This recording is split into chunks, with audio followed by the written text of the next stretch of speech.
They call me the Spider now. Not because I chose the name, but because that's what the underhive gangers started calling me after they saw what I could do. How I moved through the vertical darkness of Hive Tertius like gravity was a suggestion rather than a law. How I clung to walls that shouldn't support human weight. How I sensed danger before it arrived, dodging bullets that should have killed me a dozen times over. I used to have a real name. Everyone in the Hive has a real name once, before the Imperium grinds it out of them and replaces it with a work designation or a gang tag or a prisoner number. Mine was Peter. Just Peter. No last name. Those are luxuries for the upper hive, for people whose parents had the credits to register them properly with the administratum. I'm writing this in the stolen moments between survival and death, in the brief spaces where the enforcers aren't hunting me and the gangs aren't trying to recruit or kill me. I'm writing it because I need someone to know that I tried. That when I woke up with these abilities, these mutations that should have gotten me executed as an abhuman or handed over to the Mechanicus for servitor conversion, I tried to do something good with them. I tried to help people. I tried to be a hero. And I learned that in Hive Tertius, in the Imperium of Man, in this grim darkness of the far future, heroes don't exist. Only survivors. And even they don't last long. This is my confession, my testimony. The story of how I gained powers that should have made me special, and instead learned that in the Imperium, being special just means you die in a more interesting way. The Emperor protects, they tell us. He doesn't protect the underhive, he never has. I was 16 years old when the spider bit me. 16 standard Terran years, though in the underhive age is more about survival time than actual chronology. Some people are ancient at 20, their bodies broken by labor and malnutrition and the toxic air we breathe. Others make it to 40 and look like they're 70, kept alive through sheer spite and whatever bootleg pharmaceuticals they can afford from the corpse starch vendors. I worked in Manufacturum Level 447 Beta, in the textile processing section where we turned recycled materials into the rough cloth that became guard uniforms for soldiers we'd never meet fighting wars we'd never understand. The pay was exactly enough to afford a coffin bunk in a communal sleeping block and one meal of corpse starch per day. It was honest work, which in the underhive meant it wouldn't get you executed, only slowly killed by exposure to industrial chemicals. My shift was 16 hours. Everyone's shift was 16 hours. The administratum had calculated that 16 hours of work, 6 hours of sleep, and 2 hours for eating in transit was the optimal ratio for productivity versus worker lifespan. They didn't care if we lived to 30 or 50, only that we produced enough during our functional years to justify the resources spent on our existence. I'd been working the textile lines for 3 years when I met Uncle Ben. He wasn't my real uncle. I'd never known my parents like most underhive orphans, but Ben Parker was the foreman of our section, and he'd taken an interest in me for reasons I never fully understood. Maybe because I was younger than most workers and still had some naive optimism that hadn't been ground away by reality. Maybe because he was old enough to remember when he'd believed things could be better too. "Peter," he'd say during the brief rest periods between shifts, his voice rough from decades of breathing chemical fumes, "You're smart. Smarter than this place deserves. Don't let them make you into just another cog in the machine. Find a way up. Get to the mid-hive if you can. Hell, even the upper underhive would be better than this."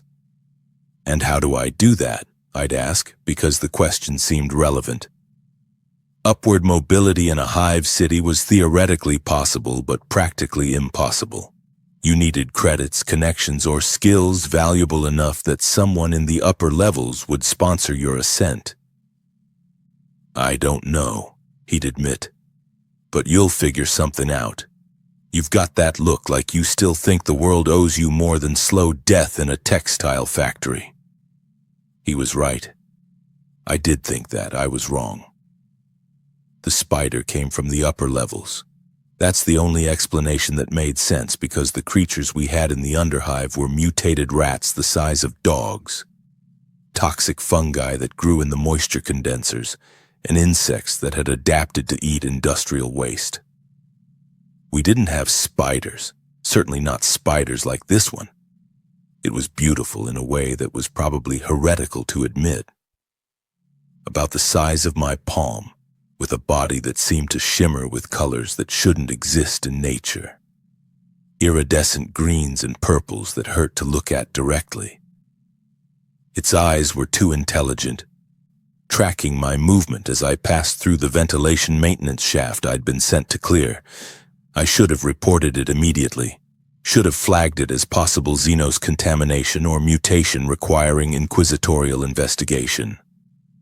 Should have done a dozen things that weren't what I actually did, which was stare at it in fascination while it crawled closer. "Hey there," I whispered, because talking to probably dangerous wildlife seemed like a good idea when you were 16 and stupid. "Where did you come from?" It bit me. The pain was immediate and catastrophic, like molten metal injected directly into my bloodstream. I fell from the ventilation shaft, dropping 3 meters to the factory floor below, and barely registered the impact because every nerve in my body was screaming. I remember Uncle Ben's face appearing above me, his expression shifting from concern to horror as he saw my hand where the spider had bitten me. The flesh was already turning black, veins standing out in stark relief, spreading up my arm like corruption made visible. "Medical bay," he shouted to someone I couldn't see. "Now! And get a Vox to the—" He stopped himself. We both knew what happened to workers who showed signs of mutation. The Adeptus Arbites would arrive, perform a cursory investigation, and either execute us on the spot or ship us off to the Mechanicus for servitor conversion. There was no treatment, no mercy, only purging. "Don't call anyone," I managed to gasp through the pain. "Please, just let me ride it out." "Peter, if that's Xenos contamination, then I'm already dead anyway," I interrupted. "But if I can survive it, please, just give me a chance." Uncle Ben looked at me for a long moment, and I saw the calculation happening behind his eyes. Report me and definitely get me killed, or hide me and possibly save my life while risking his own if discovered. He chose mercy. It would be the last choice he ever made. The transformation took 3 days. Uncle Ben hid me in his personal quarters. A luxury of being a foreman was having a private room instead of a coffin bunk, and told the shift supervisors I'd taken ill with one of the common industrial diseases that killed workers regularly enough to not attract suspicion. The fever was apocalyptic. My body temperature spiked so high I should have suffered brain damage, but instead my enhanced metabolism. I didn't know it was enhanced yet, but that's what it was. Burned through the toxins and rebuilt me from the inside out. On the second day, my vision changed. Everything became sharper, clearer, and I could see in spectrums I didn't have names for. The dim lighting of the underhive, barely enough for normal humans to navigate by, became as clear as if I were standing under an actual sun I'd only seen in propaganda posters. On the third day, I woke up stuck to the ceiling, literally. My hands and feet had adhered to the corrugated metal above Uncle Ben's sleeping pallet, and I hung there like some kind of human insect, heart racing as I tried to understand what was happening to my body. "Peter?" Uncle Ben's voice came from below. How are you doing that?" "I don't know," I admitted and tried to pull myself free. Instead of falling, I moved across the ceiling like it was the floor, my hands and feet somehow gripping surfaces that should have been impossible to hold. I dropped down, more of a controlled descent than a fall, and stood in front of Uncle Ben while he stared at me with an expression that mixed wonder and terror in equal measure. "The bite," he said slowly. "It didn't kill you. It changed you." Mutated me, I corrected, using the word we both feared. I'm an abhuman now, maybe worse. If the Arbites find out, they won't, Uncle Ben said firmly. We'll hide it. You'll go back to work, act normal, and no one needs to know you can. He gestured at the ceiling. Do whatever that was, and if I can't control it, then you learn, fast. He placed a hand on my shoulder, and I was suddenly aware of how fragile he felt, how old, how human, compared to whatever I was becoming. Peter, listen to me. You've been given something. I don't know if it's a gift or a curse, but it's yours now. What you do with it, that's what matters. What can I do with it? I asked, gesturing at the cramped room at the underhive beyond. This isn't a place where special abilities make you a hero. They make you a target. Maybe, he admitted, or maybe you can help people. Maybe you can make things a little less terrible. With great power, Peter, even strange power like this, comes great responsibility. Don't waste it, don't let it corrupt you, use it for something good. I wanted to tell him he was wrong. That the Imperium didn't reward goodness, only compliance. That helping people in the underhive just meant you'd have more mouths begging for help you couldn't provide. That responsibility was a luxury for people who had choices, and we had none. But I didn't say any of that. I just nodded and promised I'd try. I discovered the other changes over the next week. The wall crawling was the most obvious, but there were others. I was stronger, not Space Marine strong, but able to lift machinery that should have required 3 workers. I was faster, my reflexes operating at speeds that made the world seem to move in slow motion. And strangest of all, I had a sense, a tingling awareness that warned me of danger before it arrived. I saved my first life on accident. A pulley system in the manufactorum failed during my shift, sending a half-ton bundle of processed textiles plummeting toward a cluster of workers below. I felt the danger a split second before it happened. A tingling at the base of my skull that screamed, "Move!" and reacted without thinking. I crossed the 20 meters between me and the falling bundle faster than I'd ever moved before. Grabbed it in midair, my enhanced strength barely sufficient to arrest its momentum, and redirected it into a cargo net instead of the workers it would have crushed. The bundle hit the net, the workers survived, and everyone in the manufactorum stopped working to stare at me. "How did you?" one of them started. "Lucky reflexes," I said quickly. "Just saw it falling and reacted. Anyone else would have done the same." It was a lie and we all knew it, but in the underhive people don't ask too many questions about things that keep them alive. They just accept the gift and move on. Uncle Ben found me after the shift ended. "That was reckless," he said, but he was smiling. "Also brave. Also exactly what I hoped you'd do with those abilities." "I didn't think," I admitted. "I just moved." "That's even better. Means it's instinct. Means you're the kind of person who helps without calculating the cost first." He paused. "The Imperium needs more people like that, even if it doesn't deserve them." I should have heard the finality in his voice. Should have recognized that he was saying goodbye in the only way he knew how. Should have understood that the attention I'd drawn, the impossible feat I'd performed, wouldn't go unnoticed by the wrong people. But I was 16 and stupid and still believed that doing good things led to good outcomes. I was wrong. 3 days later, Uncle Ben was dead. And I learned the Imperium's first lesson about heroism. It gets the people you love killed. They killed Uncle Ben for 23 credits.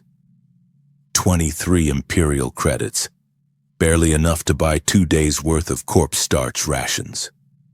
That's what the Arbites investigator told me when they finally bothered to file a report 3 weeks after I found his body in the alley behind the manufactorum.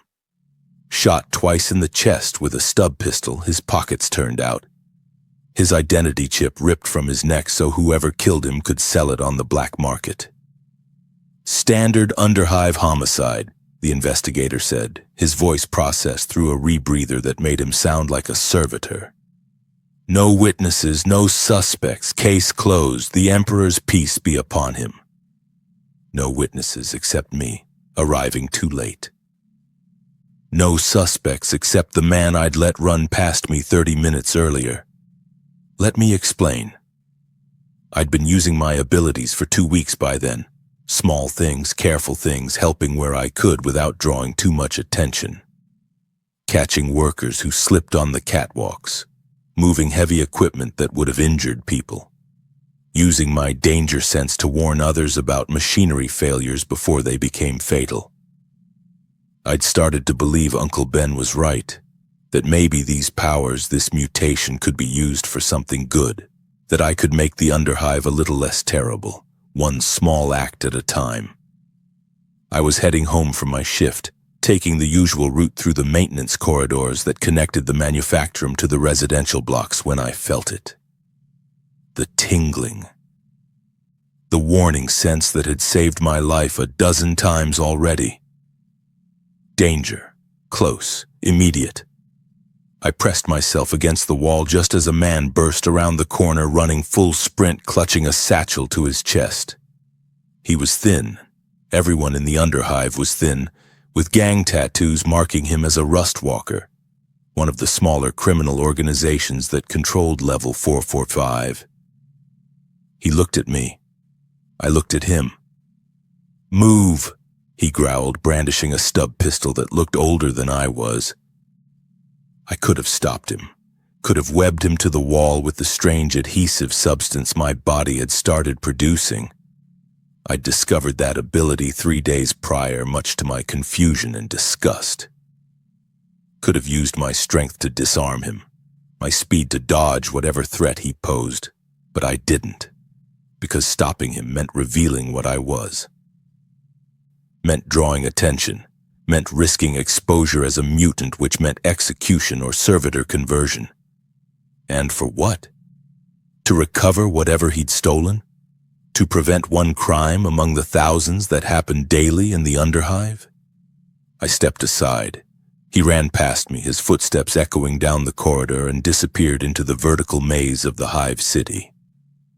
I continued home, telling myself I'd made the smart choice, the safe choice. That Uncle Ben would understand. He told me to be careful, to not waste my abilities on things that didn't matter. 30 minutes later, I found Uncle Ben's body in the alley. The satchel next to him was empty. The stub pistol laying nearby matched the one I'd seen. And when I checked his pockets, his identity chip was gone, worth about 23 credits on the black market. I'd let his killer run past me. I'd chosen safety over responsibility, and Uncle Ben died because of it. The funeral was brief. In the underhive, funerals are functional rather than ceremonial. Bodies are processed for reclamation, anything useful extracted and repurposed. The remainder converted into corpse starch to feed the living. Circle of life in the Imperium. Nothing is wasted, not even death. A priest from the ecclesiarchy showed up to say words over Uncle Ben's body before it was taken for processing. He wore robes that had been clean once but were now stained with the underhive's omnipresent grime, and he spoke with the practiced efficiency of someone who performed 50 funerals a day. "In the God Emperor's name we commit this servant to reclamation. His service to the Imperium is noted and recorded. His sacrifice, though humble, contributes to humanity's survival. The Emperor protects. The Emperor provides. In death, service continues." It took 90 seconds. Then Uncle Ben's body was loaded onto a cargo hauler with 47 others, I counted, and taken to the reclamation facility where he'd become tomorrow's rations. I stood in the alley after everyone else left, staring at the bloodstain on the corrugated metal where he'd died, and felt something inside me calcify into purpose. Uncle Ben had been wrong about one thing. He told me that with great power came great responsibility. But in the Imperium, responsibility wasn't a noble choice. It was a burden that crushed you, a weight that got you killed, a luxury that people like us couldn't afford. Except I wasn't going to live by the Imperium's rules anymore. If my powers made me a mutant, a target, an aberration that should be purged, fine. I'd be that aberration. But I'd be one that made the underhive's predators afraid. That gave the helpless a defender they didn't know they needed. I'd find Uncle Ben's killer, and I'd make him pay, and after that, I'd keep going. The Imperium didn't want heroes, but the underhive needed one anyway. Finding the killer took 2 weeks. The Rustwalkers operated out of level 443. In the abandoned industrial sectors where the Adeptus Mechanicus had shut down operations 40 years ago after determining that maintaining the equipment was more expensive than the productivity justified. The gangs had moved in immediately, turning the empty factories into their own little kingdoms of violence and extortion. I watched them for 3 days before I made my move, learning their patterns, their territories, their hierarchy. The man who'd killed Uncle Ben, I learned his name was Jacobs, which seemed wrong somehow, too normal for someone who'd murdered for 23 credits, was a low-level enforcer. He collected protection money from workers, ran errands for higher-ranking members, and occasionally murdered people who couldn't pay. He was nobody special, just another predator in a city full of them. I found him in a drinking establishment, calling it a bar would be generous, on the edge of Rustwalker territory. He was celebrating something, laughing with 2 other gangers, a bottle of synthetic alcohol on the table between them. I waited until he left alone. The alley behind the drinking establishment was dark even by underhive standards, lit only by a single failing lumen that flickered with the irregular rhythm of imminent failure. Jacobs was stumbling slightly. The synthetic alcohol hit fast and hard when I dropped from the ceiling directly in front of him. He looked up, saw me hanging upside down, defying gravity, and his alcohol-fogged brain took a moment to process what he was seeing. "What the—" I webbed his mouth shut before he could finish the sentence.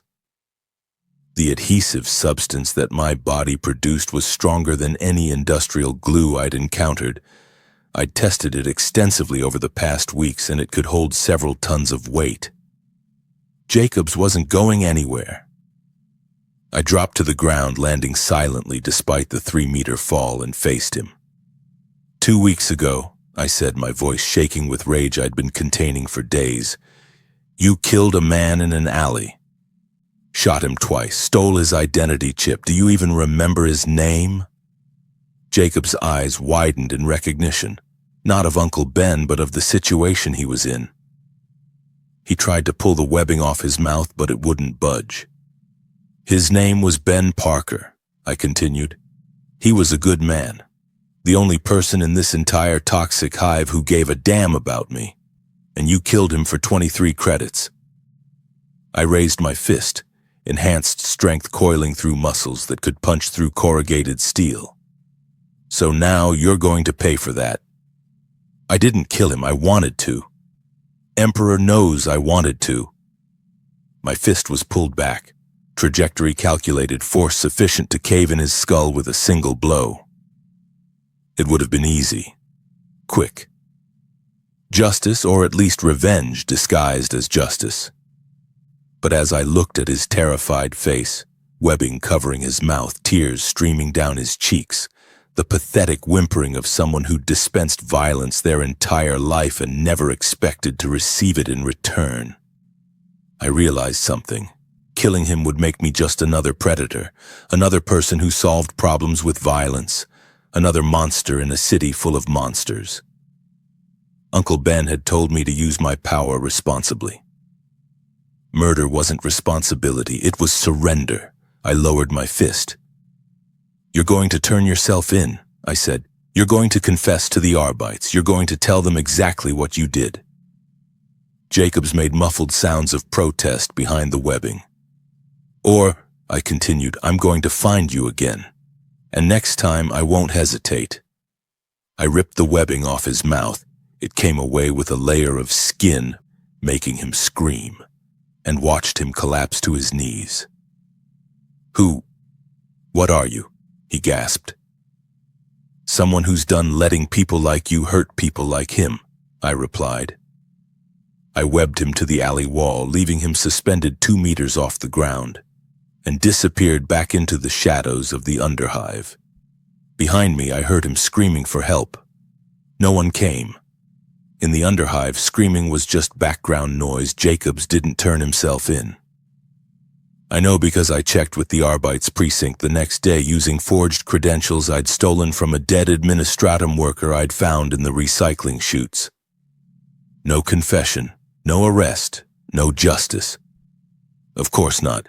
That would require the system to work. Instead, Jacobs disappeared. The rust walkers found him webbed to the wall. I heard the story from factory workers who'd heard it from corpse haulers who'd heard it from gang members. And they'd been terrified. Not of the Arbites or the law or any official authority. Of the thing that had hung a man on a wall with impossible strength and left him there as a message. They called it a mutant, a monster.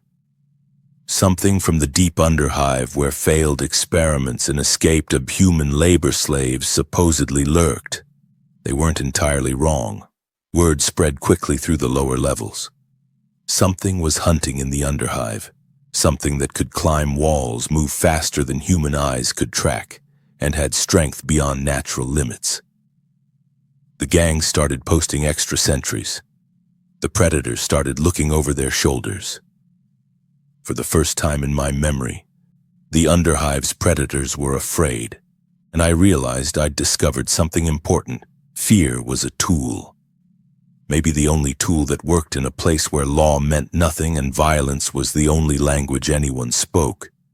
If I couldn't be a hero, if the Imperium didn't allow for such things, then I'd be something else. I'd be the fear that kept worse fears in check. I started small, a worker being beaten by enforcers for late payment on their hab block fees. I dropped from above, webbed the enforcers to the nearest wall, and vanished before anyone could get a clear look at me.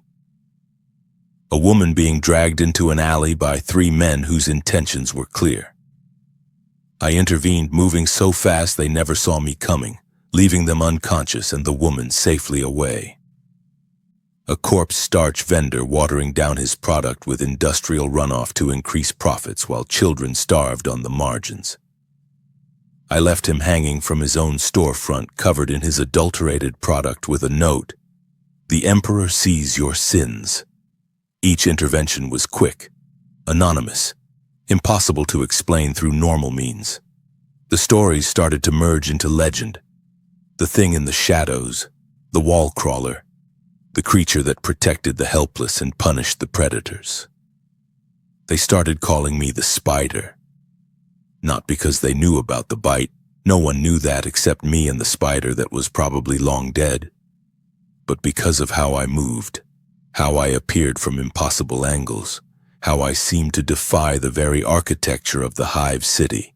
The name stuck, and I let it, because a legend was more useful than a person.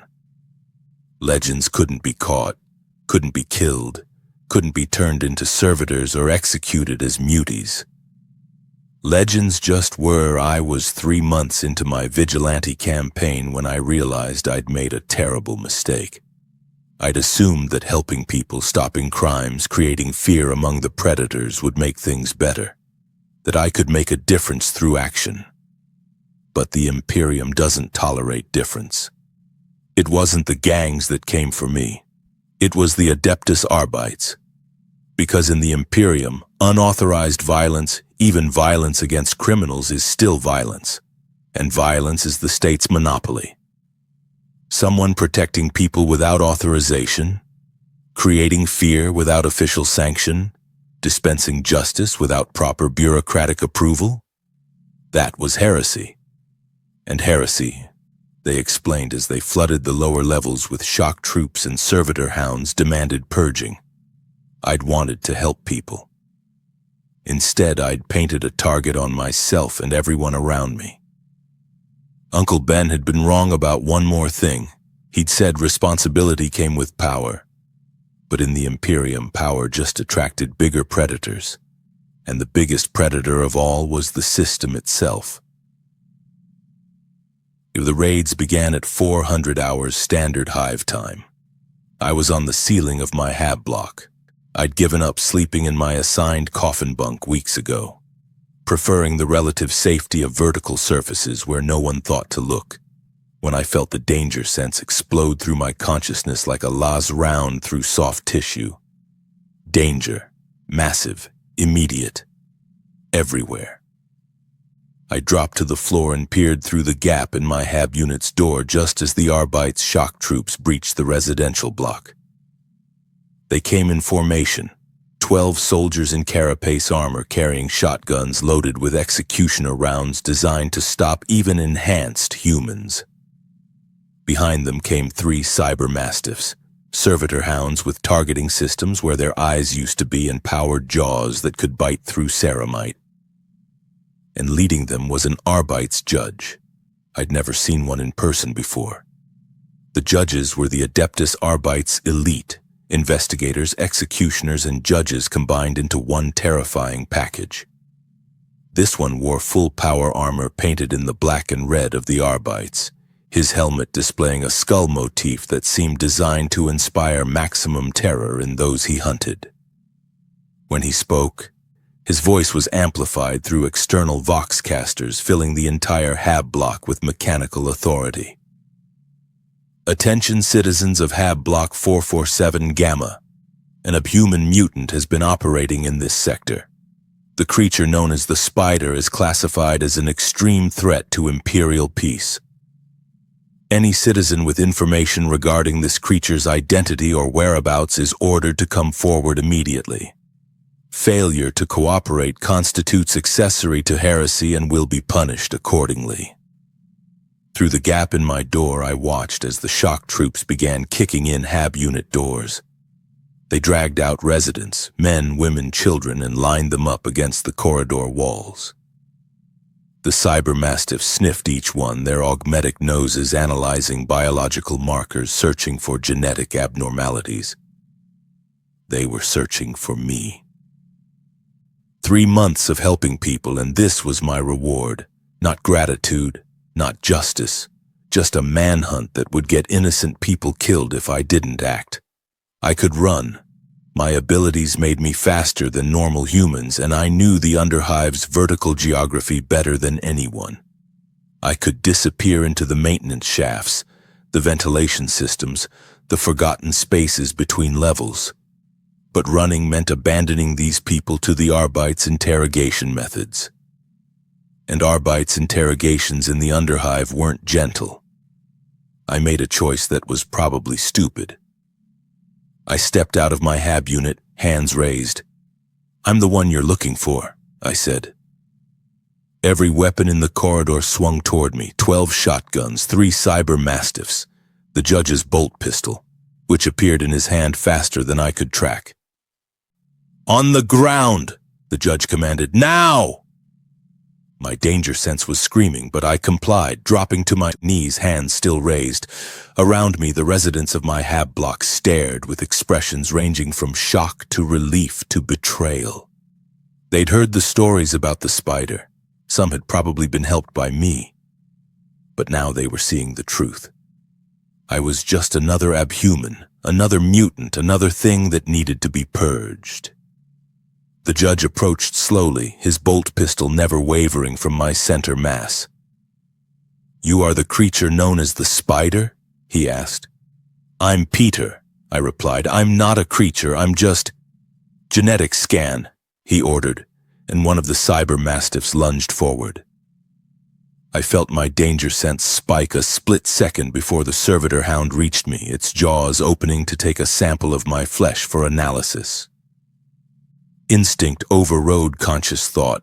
I moved, faster than I'd ever moved before, my hand catching the mastiff's jaw in mid-snap. The servitor hound weighed easily 150 kilograms, Its bite force could shear through steel. Its augmetic frame was designed to be unstoppable. I held it one-handed, its jaws frozen centimeters from my face. I said I'm not a creature, I repeated, my voice steady despite the adrenaline flooding my enhanced system. I'm a person. I've been helping people, stopping crimes, making this level safer. Check your own records. Violent crime in this sector is down 40% in 3 months. Release the Mastiff, the judge commanded. I did, and the servitor hound retreated, its targeting systems recalibrating as it processed what had just happened. The judge studied me for a long moment. You demonstrate enhanced strength, reflexes, and capabilities beyond human baseline, he said. You have been operating as an unauthorized vigilante dispensing justice without imperial sanction. You have created fear among the citizenry through your abnormal nature. These facts are not in dispute. I've been helping. You have been committing heresy, the judge interrupted. Imperial law is clear. Genetic deviants, regardless of intent, represent corruption that must be purged. Unauthorized violence, regardless of target, represents a challenge to the Emperor's monopoly on force. Your actions, regardless of outcome, constitute multiple capital offenses. He raised his bolt pistol. Sentence is death. The Emperor's judgment is... He never finished the sentence. Because the entire hab block went dark. I didn't plan the power outage. That was pure luck, or perhaps the Emperor's twisted sense of humor, as one of the underhive's perpetually failing generators finally gave up completely, plunging 3 entire levels into absolute darkness. My enhanced vision adapted instantly, the world shifting into spectrum bands that let me see heat signatures, motion, the faint bioluminescence of mold growing on the walls. To me, the corridor was perfectly visible. To everyone else, it was blind chaos. I moved.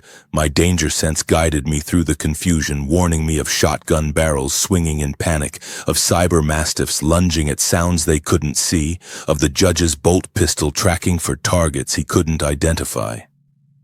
I webbed the first shock trooper to the ceiling before he could fire. The second I disarmed with a kick that shattered his weapon. The third through sixth I simply dodged, using their own panic and friendly fire concerns against them. The cyber mastiffs were harder. Their augmetic senses adapted quickly to the darkness, but I'd learned their patterns during the initial standoff. I webbed the first one's legs together, sending it crashing. Used the second as a shield against the third, their collision creating a tangle of servitor components and confused programming, which left the judge. He was better than his troops.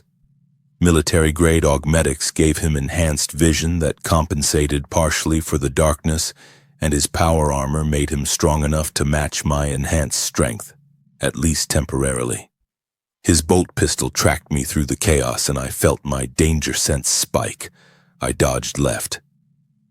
The bolt round passed through where my head had been and detonated against the corridor wall, the mass-reactive shell exploding with enough force to shatter corrugated steel. Shrapnel tore through the air, and I heard residents screaming as they dove for cover. You cannot escape Imperial justice, the judge said, his voice calm despite the chaos. Surrender now, and I will ensure your death is swift. I'm not trying to escape justice, I replied, webbing his gun arm to the wall before he could fire again. I'm trying to survive it. There's a difference. I could have left then. Should have. The darkness gave me every advantage, and the judge was temporarily neutralized. But the residents were still here. Still in danger. Still at risk of being punished for my actions. Listen, I said, addressing the judge directly. I know what your records say about me. Mutant, abhuman, heretic. But I haven't hurt anyone who didn't deserve it. I've stopped murders, prevented assaults, protected people the Imperium considers beneath notice. If that's heresy, fine. But it's the only kind of good that works in the underhive. The Imperium does not negotiate with aberrations. the judge replied, tearing his gun arm free from my webbing with sheer strength. You are a mutation that threatens genetic purity, a vigilante that threatens civil order, a symbol that threatens imperial authority. Your intentions are irrelevant. Only your existence matters. His bolt pistol came up again.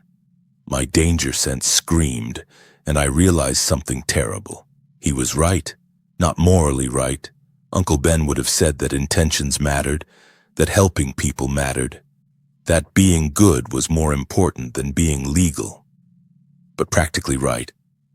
In the Imperium there was no space for unauthorized good, no tolerance for genetic deviation, no mercy for those who operated outside the system, even if they made the system better. I was a threat by definition, and threats had to be eliminated. I didn't let him shoot me. My webbing caught his gun again, but this time I pulled, yanking the judge off balance while simultaneously launching myself toward the ceiling. I heard the bolt pistol discharge, another mass-reactive round destroying more of the Hab block's infrastructure, and then I was moving through the darkness, using the vertical surfaces as highways that the judge couldn't follow. "Run!" I shouted to the residents as I fled. "Get to safety before the power comes back. Tell them you never saw me. Tell them I was already gone. Lie if you have to. Just survive." I didn't wait to see if they listened. The maintenance shafts opened before me, and I crawled through spaces too narrow for a man in power armor, pulling myself through the underhive's industrial intestines while behind me I heard the judge's amplified voice echoing through the darkness.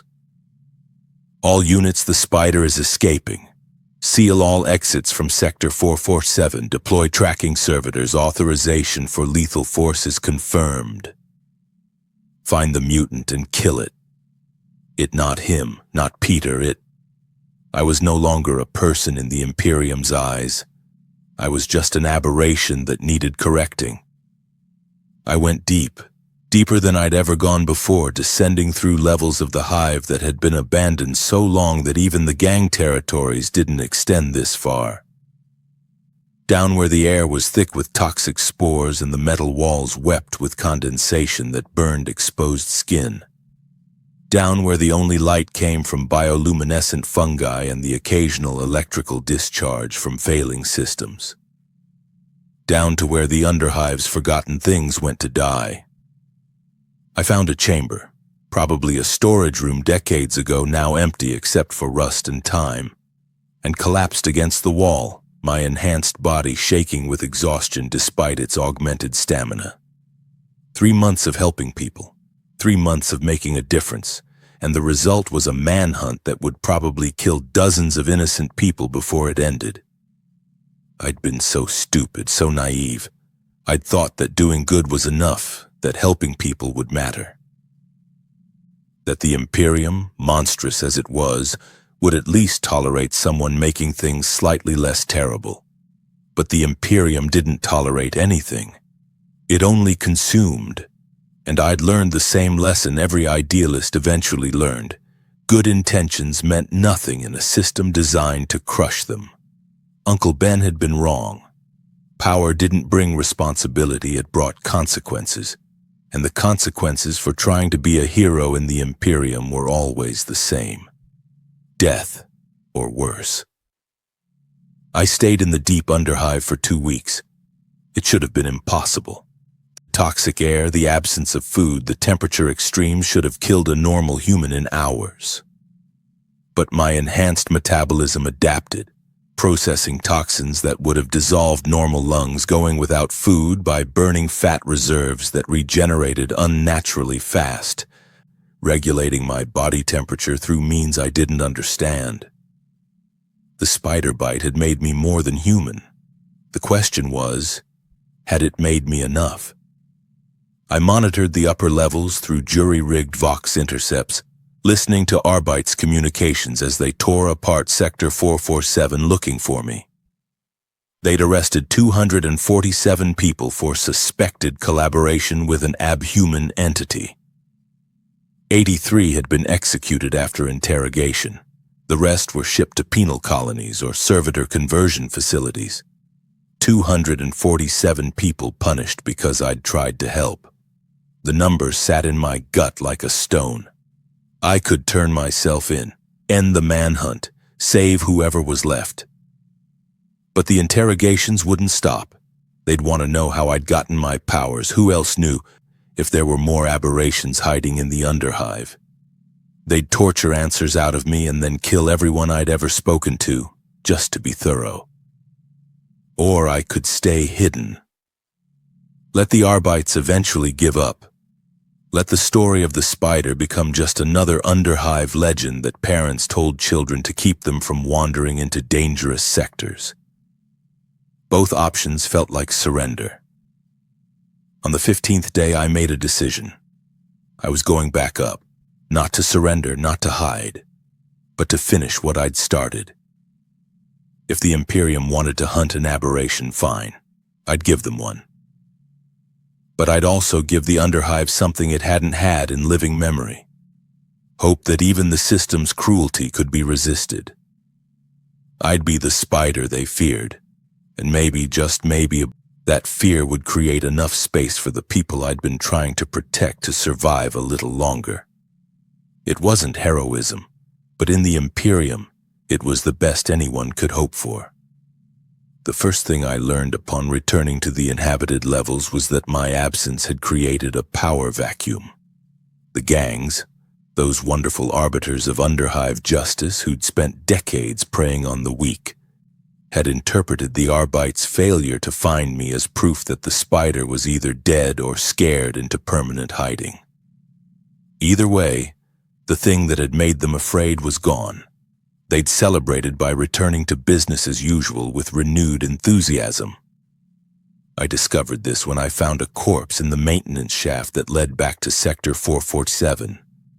A woman, maybe 30 years old, bearing the marks of gang violence and wearing a worker's jumpsuit from the same manufactorum where Uncle Ben had worked. Someone had carved a message into her chest with what looked like a vibroblade. "Where is your spider now?" She'd been dead for 3 days. I hung there on the shaft ceiling, looking down at her body, and felt something inside me that had been cracking finally shatter completely. I'd spent 2 weeks in the deep underhive thinking about responsibility, about consequences, about whether trying to help in the Imperium was worth the collateral damage it caused. Looking at that corpse, at the message written in her flesh, at the proof that my absence had cost someone their life, I realized I'd been asking the wrong question. The question wasn't whether helping was worth the consequences. The question was whether stopping helped anyone at all. The answer, written in dead flesh, was no. I started hunting the same night. The Rustwalkers had claimed credit for the murdered woman. Gang politics meant that demonstrating power required public displays of violence, and they'd been making a point of occupying the territories I'd previously cleared. A statement. The spider is gone. We're in charge again, and anyone who depended on that aberration's protection is going to learn a painful lesson about misplaced faith. I found the first group in a drinking establishment in Sector 445. 6 gangers celebrating their reclaimed territory with synthetic alcohol and boasting about the worker they'd killed. They were laughing, actually laughing. One of them was wearing her identity chip as a trophy on a chain around his neck. I came through the ceiling. The establishment went from celebration to chaos in seconds. I webbed 3 gangers to the walls before they could draw weapons. Disarmed the 4th with a kick that shattered his hand and his stub pistol simultaneously. The 5th I simply hit. One punch, enhanced strength behind it, sending him through a wall that was never meant to support that kind of impact.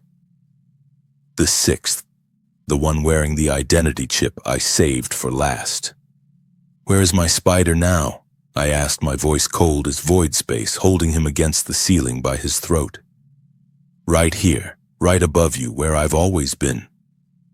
I could have killed him. Should have, by any reasonable logic. He was a murderer celebrating his crime, wearing his victim's identity as jewelry. The Imperium would execute him without trial if he'd killed someone important enough. The underhive's own brutal justice would do the same. But I couldn't. Because killing him would prove the Arbites right, that I was just another violent aberration, another threat to be purged. That there was no difference between me and the gangers I hunted. So instead I webbed him to the ceiling next to his unconscious friends and left a message scratched into the wall with my own claws. Another mutation I'd developed recently. Retractable bone spurs in my fingertips that could carve through metal. The spider protects, the spider punishes, choose which you need. I left them there for the Arbites to find. It took 3 days for my message to spread through the underhive's information networks. The spider was back, still alive, still operating. And apparently angrier than before. The gangs responded predictably. They put a bounty on me. 10,000 credits, an astronomical sum in the underhive for anyone who could deliver the spider to the Rustwalkers, dead or alive. 10,000 credits could buy a hab block, could feed a family for years, could purchase passage to the mid-hive where life was marginally less terrible. I'd made myself worth more dead than most underhive residents would earn in their entire lives. The bounty hunters came immediately. The first was a former guard soldier named Kravik who'd been discharged after losing his left arm to an orc choppa and replaced it with a crude augmetic that ended in a powered claw. He was smart, used the vertical spaces I favored, set traps in the maintenance shafts, studied my patterns before engaging. He lasted 4 minutes. I webbed his augmetic arm to his torso, tangling his own weapon against him, and left him suspended in a cargo net 3 stories above the sector's main transit corridor. When he finally got free, he left the underhive entirely. Rumors said he took a berth on a merchant vessel rather than try hunting me again. Smart man. The second was a gang coalition. 12 fighters from 3 different organizations who decided that splitting 10,000 credits 12 ways was better than getting killed trying to claim it solo. They coordinated well, used suppressing fire to flush me from cover, even brought a flamer to burn away my webbing. They lasted 11 minutes. I picked them apart one by one using the vertical geography they couldn't navigate, my danger sense warning me of ambushes before they could close. By the end, 9 were webbed to various surfaces and 3 had retreated. None of them tried again. The third was different. Her name was Gwen, and she wasn't a bounty hunter. She was a worker from the manufactorum, one of the textile processors in the same section where I'd worked before Uncle Ben's death. I recognized her face vaguely, though we'd never spoken during my shifts. I found her in one of my usual hiding spots, a ventilation junction on level 443 that gave access to 3 different sectors, and my danger sense stayed quiet. No threat, no ambush, just a woman who'd somehow tracked me to a location that should have been impossible to find. "You're good at hiding," she said when I dropped from the ceiling in front of her. "But you're using the same locations repeatedly, pattern recognition. I work with textile patterns all day. Seeing yours wasn't difficult." "You're here for the bounty," I said, not a question. "I'm here to talk," she corrected. "The bounty is stupid. 10,000 credits won't do anyone any good if the spider stops protecting this sector. Which you will if you keep this up." I studied her face, looking for deception but found only exhaustion. She had the look of someone who'd been working double shifts. Sunken eyes, malnutrition making her cheeks hollow. The tremor in her hands that spoke of stim dependency to stay awake during the 16-hour work periods. "What do you want to talk about?" I asked. "How long you think you can keep this up?" she replied. You've been back for 3 days. In that time, you've stopped 2 gang attacks, prevented 1 robbery, and saved a child from falling into the recycling chutes. That's good. That's helping. But you've also drawn renewed Arbites' attention, caused a gang war between the Rustwalkers and the Crimson Chain over who controls the territory you're operating in, and inspired 12 copycat vigilantes who got themselves killed trying to emulate you. The last part hit me like a physical blow. What? You didn't know? Gwen's laugh was bitter. Of course not. You're too busy playing hero to see the consequences. 12 people, mostly kids younger than you, decided that if a mutant could protect people, maybe they could too. They didn't have your powers, they died. And their blood is on your hands just as much as the people you've saved. I wanted to argue. Wanted to say that their choices weren't my responsibility, that I couldn't control what other people did in response to my actions. But Uncle Ben's voice echoed in my memory. With great power comes great responsibility. If my actions inspired others to get themselves killed, was that not my responsibility too? So what are you suggesting? I asked quietly. That I stop? Let the gangs return to preying on workers without resistance? Let the Imperium's cruelty continue unchallenged? I'm suggesting you think bigger than one sector of one hive city, Gwen replied. You have powers that could change things, real things, but instead you're playing guardian angel to a few thousand people while the rest of the underhive burns. That's not heroism, that's just limited. Limited. I repeated. What would you have me do? Fight the entire gang structure, take on the Arbites, challenge the Imperium itself? Why not? She met my eyes and I saw something dangerous there.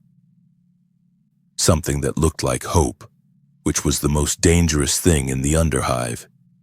You're already a symbol. People tell stories about you. Children ask their parents if the spider is real. Workers pray to the Emperor and the spider in the same breath. You've become something bigger than yourself, whether you meant to or not. Symbols get people killed, I said. You just told me 12 people died trying to emulate me. And how many hundreds have lived because you made the gangs afraid, she countered.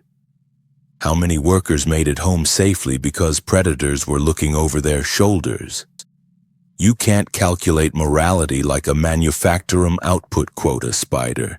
You can only do the best you can and accept that the consequences, good and bad, are part of the cost. I was silent for a long moment. You sound like someone I knew, I finally said. He told me that power brought responsibility, that I should use what I had for something good. What happened to him? He died because I didn't use my power when I should have. Gwen nodded slowly. Then honor his death by using it now.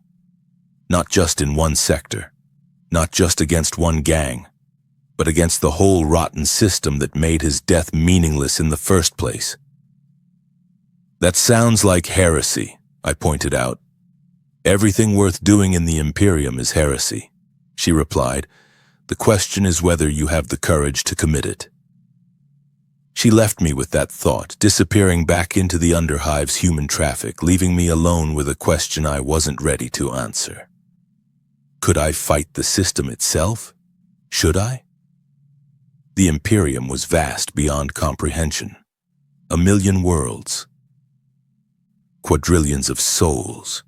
An institutional momentum that had carried humanity through 10,000 years of the worst the galaxy could offer. One mutant vigilante and one underhive couldn't challenge that. Could he? I spent that night watching the underhive from a high vantage point, a broken observation tower that had once monitored manufacturum output and now monitored nothing but decay. Below me, the hive city sprawled in all its toxic glory.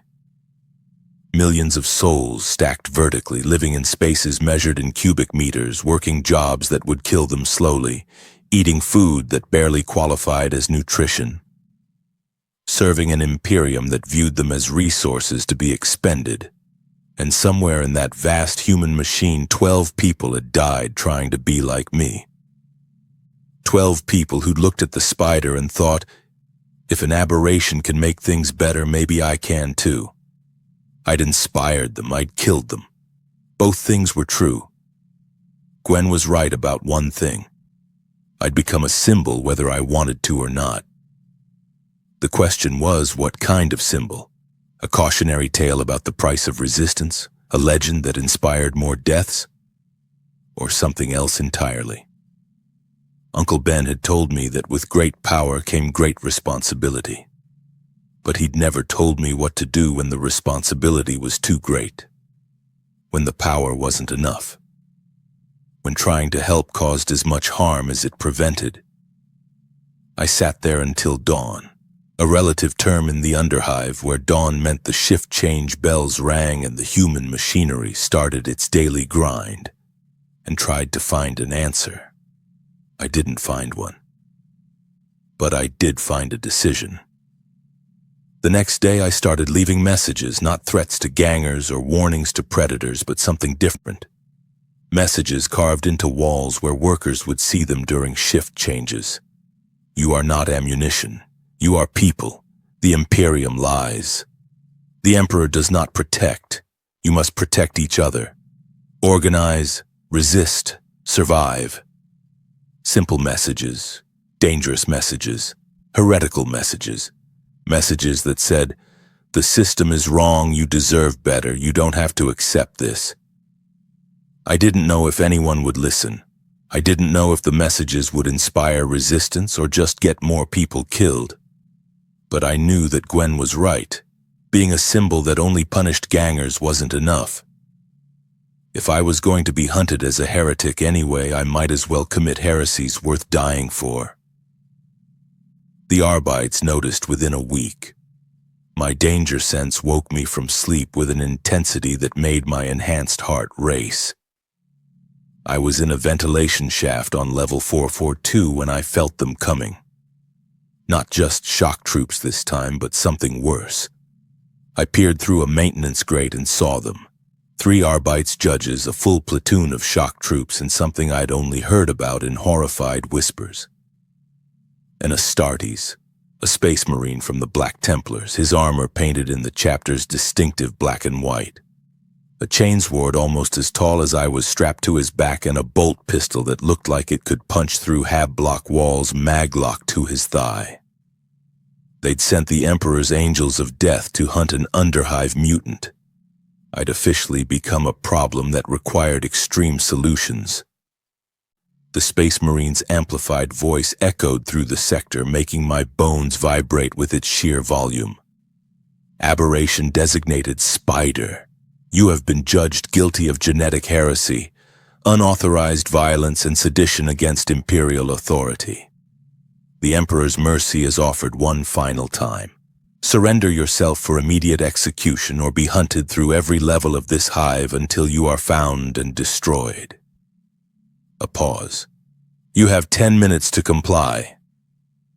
I looked at my reflection in a piece of polished metal. Thin from weeks of irregular eating, scarred from dozens of fights, eyes that had seen too much for someone barely 17 years old. I'd tried to be a hero. I'd become a symbol. And now I was facing the consequences of both. I could surrender, let them execute me, end the manhunt before more innocent people suffered. Or I could run, keep fighting, keep resisting. Except that the price of defiance would be measured in other people's blood. Or, and this thought surprised me with its clarity, I could do something neither the Arbites nor the Space Marine expected. I could fight back, not just against gangers or criminals or local predators, but against the Imperium itself. Against the system that had killed Uncle Ben, that executed workers for questioning food distribution, that turned children into soldiers and people into ammunition. It would be suicide, absolutely, certainly, unquestionably suicide, but it would also be the first genuine choice I'd made since the spider bit me. Not reacting to threats, not responding to crimes, not playing defense against a galaxy of predators, but actively, consciously, deliberately choosing to resist. I looked at my reflection one more time. "Sorry, Uncle Ben," I whispered. "You said to be responsible with power, but I don't think you meant responsibly surrendering to fascists." I pulled my mask up, a crude thing I'd fashioned from reclaimed textiles covering my face to preserve what little anonymity remained, and dropped from the ventilation shaft. The 10 minutes were up. The hunt was about to begin, and this time I wasn't going to be the prey. The Space Marine's name was Brother Sergeant Grimaldus of the Black Templars' 4th Crusade Company. I learned this from the Vox chatter I intercepted as I fled through the underhive's vertical maze, the Astartes and his Arbites support cutting through levels like a blade through flesh. They weren't subtle.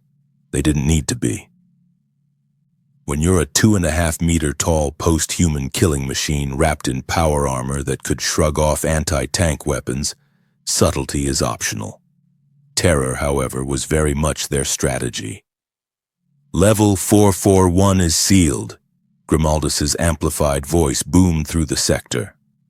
"All citizens are ordered to remain in their HAB units. Any individual found in the corridors will be assumed to be the aberration or its collaborator, and will be executed without trial. The Emperor's justice is absolute." I watched from a ventilation shaft as Arbites shock troops went door to door, dragging out anyone who hadn't complied fast enough. 3 workers who'd been caught mid-shift change were lined up against a wall. One of the Arbites' judges stepped forward, his bolt pistol raised. "Wait," one of the workers pleaded. "We didn't know. We were just going to work, please." The judge fired 3 times. The bodies hit the ground, and the judge's amplified voice declared, "Let this be a lesson. The Imperium's patience is exhausted. The aberration dies today, and all who harbor it die with it." I felt my danger sense screaming, felt my enhanced muscles coiling with the urge to drop down and fight, to stop this, to save whoever was left. But I couldn't, because that's exactly what they wanted. Brother Sergeant Grimaldus was hunting me with a strategy I hadn't expected from a Space Marine. Patience. I'd assumed, stupidly in retrospect, that an Astartes would simply rampage through the underhive until he found me, relying on superior strength and armor to overcome any resistance. That's what the propaganda posters showed, angels of death charging into battle, chainswords roaring, bolt pistols thundering, purging the Emperor's enemies through righteous violence. But Grimaldus was smarter than that. He sealed off sections of the underhive systematically, dividing the vertical city into grid squares and clearing each one with methodical precision. Arbites' shock troops went first, flushing out civilians and searching HAB units. Cyber Mastiffs followed, their augmetic noses analyzing air samples for genetic markers. And Grimaldus himself waited in the center of each sector, a stationary predator letting his prey come to him. Because he knew what I was. Not just a mutant or an aberration, but someone who couldn't watch innocent people die without intervening. He was using the underhive's population as bait. And Emperor help me, it was working. I lasted 6 hours before I broke. They'd cleared to level 438 by then, working downward through the HAB blocks with mechanical efficiency. I'd stayed ahead of them using maintenance shafts and ventilation systems they couldn't access, watching from the shadows as they murdered anyone who moved too slowly or protested too loudly. 17 people executed in 6 hours. 17 people who'd done nothing except exist in the wrong place when the Imperium decided to make a point. The 18th was going to be a child. I saw it happen from a ventilation grate 20 meters above the main corridor. A girl, couldn't have been more than 8 years old, had wandered out of her HAB unit looking for her mother who'd been taken for questioning 3 hours earlier. She was crying, scared, calling for her mother in the thin voice children use when they're too frightened to scream properly. An Arbites judge saw her, raised his bolt pistol. Curfew violation. Possible aberration collaborator. Emperor's justice. I dropped through the grate before he could finish. My danger sense had been screaming warnings, telling me this was a trap, telling me to stay hidden, telling me that saving one child would cost me everything. I didn't care. I hit the ground between the judge and the girl, my enhanced reflexes letting me catch his bolt pistol arm before he could fire. The weapon discharged anyway. Mass reactive rounds aren't subtle. But I'd angled his arm upward, sending the shot into the ceiling instead of the child. "Run!"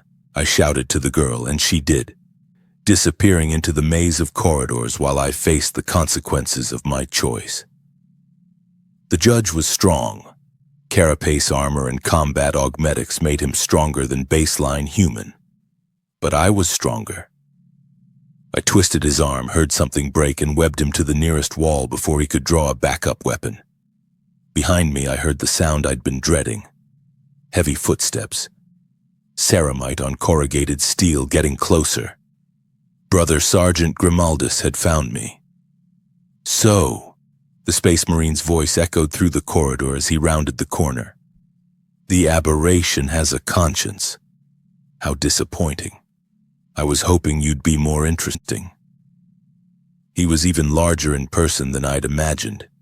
2.5 meters of post-human physiology wrapped in power armor that hummed with barely contained power.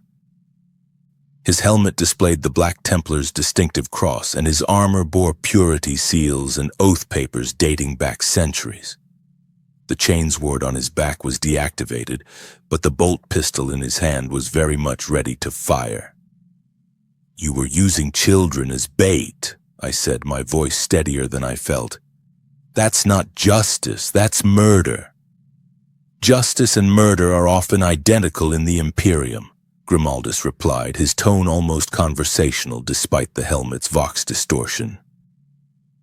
"The difference is merely one of authorization. I am authorized, you are not. Therefore, my killings are justice and yours are murder. Simple mathematics." He raised his bolt pistol. "Any final words, aberration?" My danger sense exploded. I moved left, then right, then up, my wall crawling, letting me run along the corridor's side as Grimaldus's bolt rounds tracked my movement. Each shot was precisely placed, not spray and pray, but calculated trajectories designed to herd me into a killing zone. I webbed his bolt pistol, yanking it from his grasp. The weapon clattered across the floor, and I felt a moment of triumph before Grimaldus's next move. He drew his chainsword. The activation sound was like a scream from the warp itself.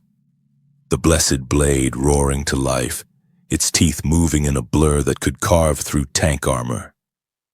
Grimaldus swung it in an arc that would have bisected me if I'd been standing where I was a second earlier. "Fast," he observed. "Faster than most Astartes even. Your mutation has granted you considerable advantages. Pity you wasted them on misplaced heroism." He swung again, and I dodged again, backflipping off the wall to gain distance. But distance didn't matter. Grimaldus was advancing, his power armor servos giving him speed that matched my own enhanced reflexes. "Here's what happens next, aberration," he said, his chainsword creating a web of death between us. "I kill you. Your body is burned. Your genetic material is studied by the Mechanicus to ensure no more of your kind exist. And the underhive learns that the Emperor's mercy has limits. It's all very standard, very by the book, very boring." "Then why are you talking?" I asked, webbing the ceiling and pulling myself up out of his immediate reach. "Because killing you teaches one lesson," Grimaldus replied. "But letting you understand why you're being killed before you die teaches a better one. You thought you could help these people. You thought your powers made you special, capable of resisting the Imperium's natural order, but you're just another aberration that will be forgotten within a week." He hurled his chainsword at me. I'd been expecting a swing, a thrust, Conventional weapons usage. Not this. The blessed blade spinning through the air like a buzzsaw, guided by magnetic fields and Grimaldus's precise aim. My danger sense warned me, but barely in time. I twisted, felt the chainsword graze my side, pain like liquid fire as blessed weapons cut through my enhanced flesh, and crashed to the floor as my concentration broke. Grimaldus was on me in seconds. His armored gauntlet closed around my throat, lifting me off the ground with casual strength that made my own enhanced muscles feel like a child's. "Any final words?" he repeated. I looked down at him, at the skull painted on his helmet, at the purity seals proclaiming his righteousness, at the walking embodiment of everything the Imperium represented, and I spat blood in his face. "The Emperor doesn't protect," I gasped through his crushing grip. "People protect. People resist, and you can't kill all of us." "We've been killing all of you for 10,000 years, Grimaldus replied. "What's one more aberration?" He raised his bolt pistol, recovered while I'd been stunned, and placed it against my head. This was it. End of the line. I'd fought as hard as I could, helped as many people as possible, tried to make the underhive slightly less terrible. And I was going to die anyway. Executed by the Imperium's finest, my body burned and forgotten. Uncle Ben had been wrong about responsibility. Power didn't bring responsibility, it brought consequences. And I was about to face mine. The explosion saved my life. I never found out who said it, whether it was Gwen or some other worker who'd been following my campaign, or just the underhive's failing infrastructure choosing the perfect moment to catastrophically malfunction. But something detonated in the level below us with enough force to shake the entire sector. The floor collapsed. Grimaldus and I fell together, his grip on my throat never loosening even as we plummeted through 3 levels of hab blocks and manufactorums. We hit bottom in a tangle of debris and failing infrastructure, power conduits sparking around us, toxic gas venting from ruptured pipes. The Space Marine's grip finally loosened. I tore free, webbing his helmet's optics to blind him, and ran. My danger sense guided me through the chaos. Left to avoid falling debris, right to dodge exposed power lines, up the wall to escape the toxic gas pooling at ground level. Behind me, I heard Grimaldus roaring in frustration, ripping my webbing away, his augmetic systems compensating for temporary blindness. "You cannot escape, aberration. The Imperium is eternal. Your resistance is futile." Maybe. Probably. But I was still alive, which meant I could still fight. And if the Imperium wanted to hunt me through every level of this hive, I'd make them work for it. I went deeper than I'd ever gone before, past the inhabited levels, past the gang territories, past even the toxic zones where failed experiments and industrial waste made the air itself poisonous. Down to the sump. Every hive city has one. The absolute bottom level where everything unwanted eventually ends up. Industrial runoff, toxic waste, failed servitors, mutants too deformed even for the Mechanicus's standards, and occasionally people who'd fallen through the cracks of imperial record-keeping and discovered that being forgotten was sometimes safer than being remembered. The sump of Hive Tertius was a nightmare of stagnant chemical pools and corroded metal, lit only by the bioluminescent fungi that had adapted to eat literally anything. The air was thick enough to see, and breathing it without a rebreather should have killed me in minutes. Should have. My enhanced metabolism processed the toxins, adapted to the environment, kept me alive through means I didn't understand and couldn't explain. I was becoming less human with each passing day. The question was, did that matter? I found them in the sump's depths, the forgotten. That's what they called themselves. A community of people who'd fallen through the Imperium's administrative cracks and decided that living in toxic hell was preferable to living under the Imperium's boot. There were maybe 200 of them living in makeshift shelters built from scavenged materials, surviving on mutated fungi and whatever they could recover from the toxic pools. They saw me emerge from the darkness, saw my ability to breathe the poisonous air without protection, saw the way I moved with impossible grace, and their leader, an old woman with augmetic eyes that looked like they'd been installed with a hammer, spoke. "You're the spider," she said, not a question. "Yes. The Imperium's hunting you. Yes. They'll find us eventually if you stay. Kill us all just for sheltering you." "Probably." She studied me for a long moment, her augmetic eyes clicking as they adjusted focus. "Then you'd better be worth it," she said. "Come. We need to talk about what happens next." Her name was Mother Arachne, a title rather than a name, she explained, given to whoever led the Forgotten at any particular time. She'd been Mother Arachne for 16 years, surviving in the sump through a combination of pragmatism, ruthlessness, and a willingness to do things the upper levels would find horrifying. "The Imperium thinks we're dead," she explained as we sat in her shelter. A remarkably sturdy structure built into a hollowed-out chemical tank. Most of us are registered as casualties of various industrial accidents, gang violence, or simply lost to administrative error. Being dead is useful. Dead people don't pay tithes, don't get conscripted, don't have to serve the Emperor's endless appetite for bodies. "So you're deserters," I said. "We're survivors," she corrected. "There's a difference. Deserters run from service. We run from extinction. The Imperium would kill us slowly through work and starvation. The sump kills us slowly through toxins and mutation. But at least here we're free to die on our own terms. That's a bleak kind of freedom. It's the only kind the Imperium allows." Mother Arachne leaned forward, her augmetic eyes focusing on my face. "But you're offering something different, aren't you? Your messages on the upper levels. Organize, resist, survive. That's not just vigilante justice. That's revolution. That's suicide," I replied.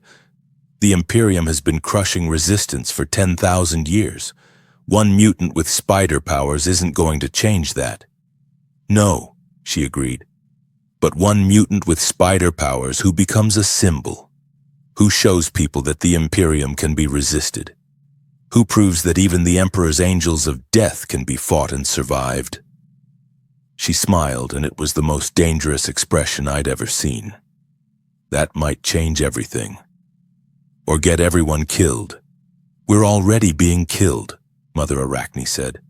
"Slowly, systematically, by degrees. The only question is whether we die quietly like good Imperial citizens, or whether we die making enough noise that someone somewhere remembers that we tried." She stood, her ancient body moving with surprising grace. "The Forgotten have resources. Weapons scavenged from the toxic pools, explosives manufactured from industrial chemicals, routes through the sump that the Arbites don't know exist. And most importantly, we have nothing left to lose. What are you suggesting?"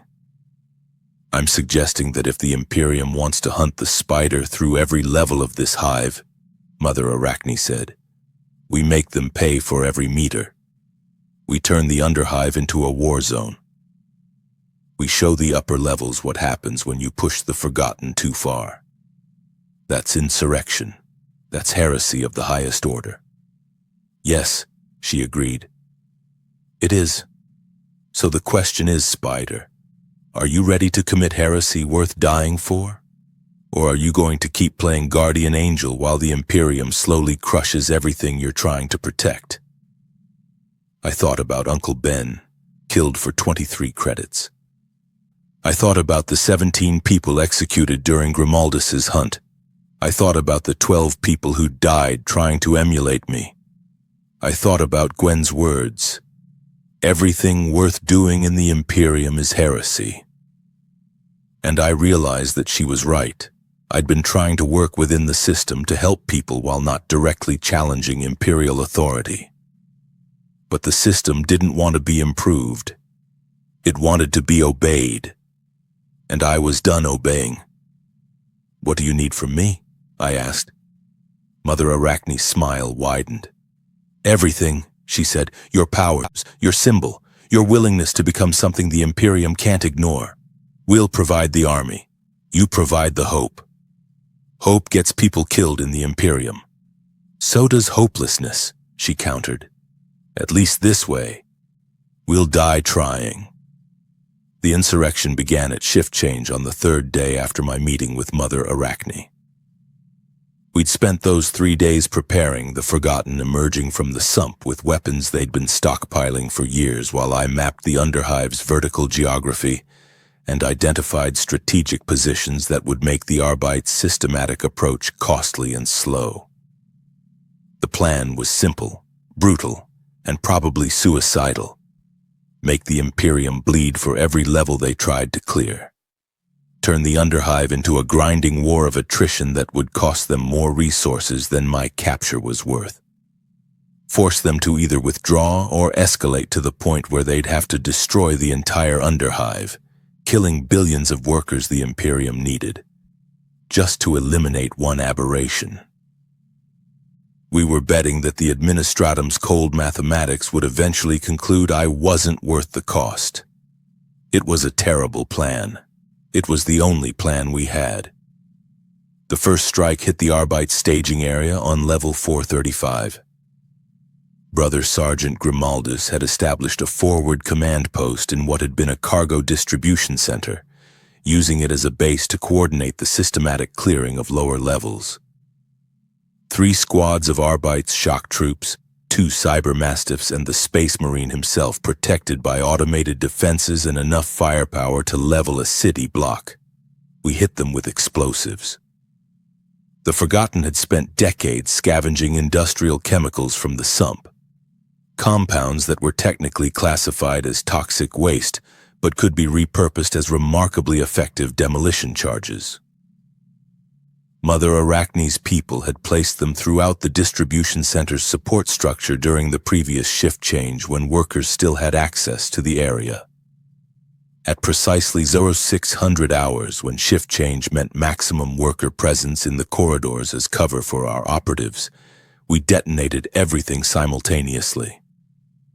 The explosion was visible from 5 levels away. The command post collapsed, taking 2 entire levels of the hab block with it. And for one glorious moment I thought we'd actually killed Grimaldus. Then I saw him emerge from the rubble. His armor was scorched, several purity seals burned away, but the Space Marine himself was fundamentally undamaged. He pulled himself from the debris with the casual strength of someone who'd survived worse, surveyed the destruction, and his amplified voice boomed across the sector. "So, the aberration has found allies. Excellent. Now I can purge multiple heresies simultaneously." Behind him, the surviving Arbites troops were rallying, their training overriding shock, preparing to counterattack.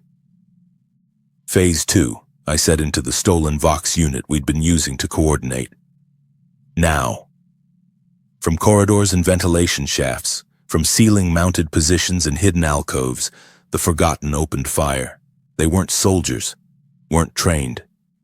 Most had never held weapons more sophisticated than industrial tools. But they had numbers, they had surprise, and they had decades of suppressed rage finding its outlet. Lost fire from stolen weapons painted the ruins in strobing red. Improvised explosives detonated among the Arbites' formations. And through it all, I moved. Web slinging from position to position, pulling Forgotten fighters out of danger, harassing the Arbites from angles they couldn't easily defend. We fought for 3 hours. When it ended, the Arbites had been pushed back to level 437, their casualties including 1 full squad and both cyber mastiffs. We'd lost 47 Forgotten. Mother Arachne called it a victory. I called it a massacre with positive results. Both were true. The Imperium's response was exactly what we'd feared and planned for. Instead of withdrawing, they escalated. By the next day, 3 additional Arbites judges had arrived with reinforcements. By the day after, a second Space Marine, this one from the Imperial Fists, a tactical Marine named Brother Artemis whose specialty was urban warfare. And by the end of the week, the Departamento Munitorum had officially classified the underhive of Hive Tertius as an active insurrection zone requiring military suppression. They sent the Guard, not the professional, well-equipped regiments that fought Xenos and Chaos across the galaxy, but the kind of Guard units that got assigned to suppression operations. Conscripts from penal legions, poorly trained PDF troops, and soldiers who'd committed offenses serious enough to warrant punishment, but not serious enough to warrant execution.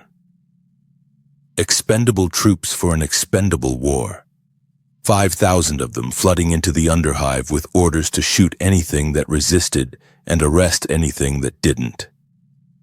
"We can't fight this," one of the Forgotten leaders, a man named Vex, who'd been a gang enforcer before deserting to the Sump, said during our strategy meeting. "We're maybe 300 fighters with scavenged weapons against 5,000 trained soldiers backed by Astartes and Arbites. The mathematics don't work."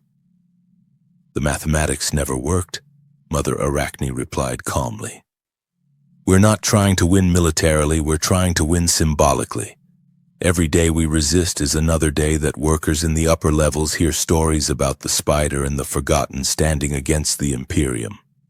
Every Guard soldier we kill is another resource the Administratum has to spend. Eventually, someone in the High Administration will decide we're not worth the cost.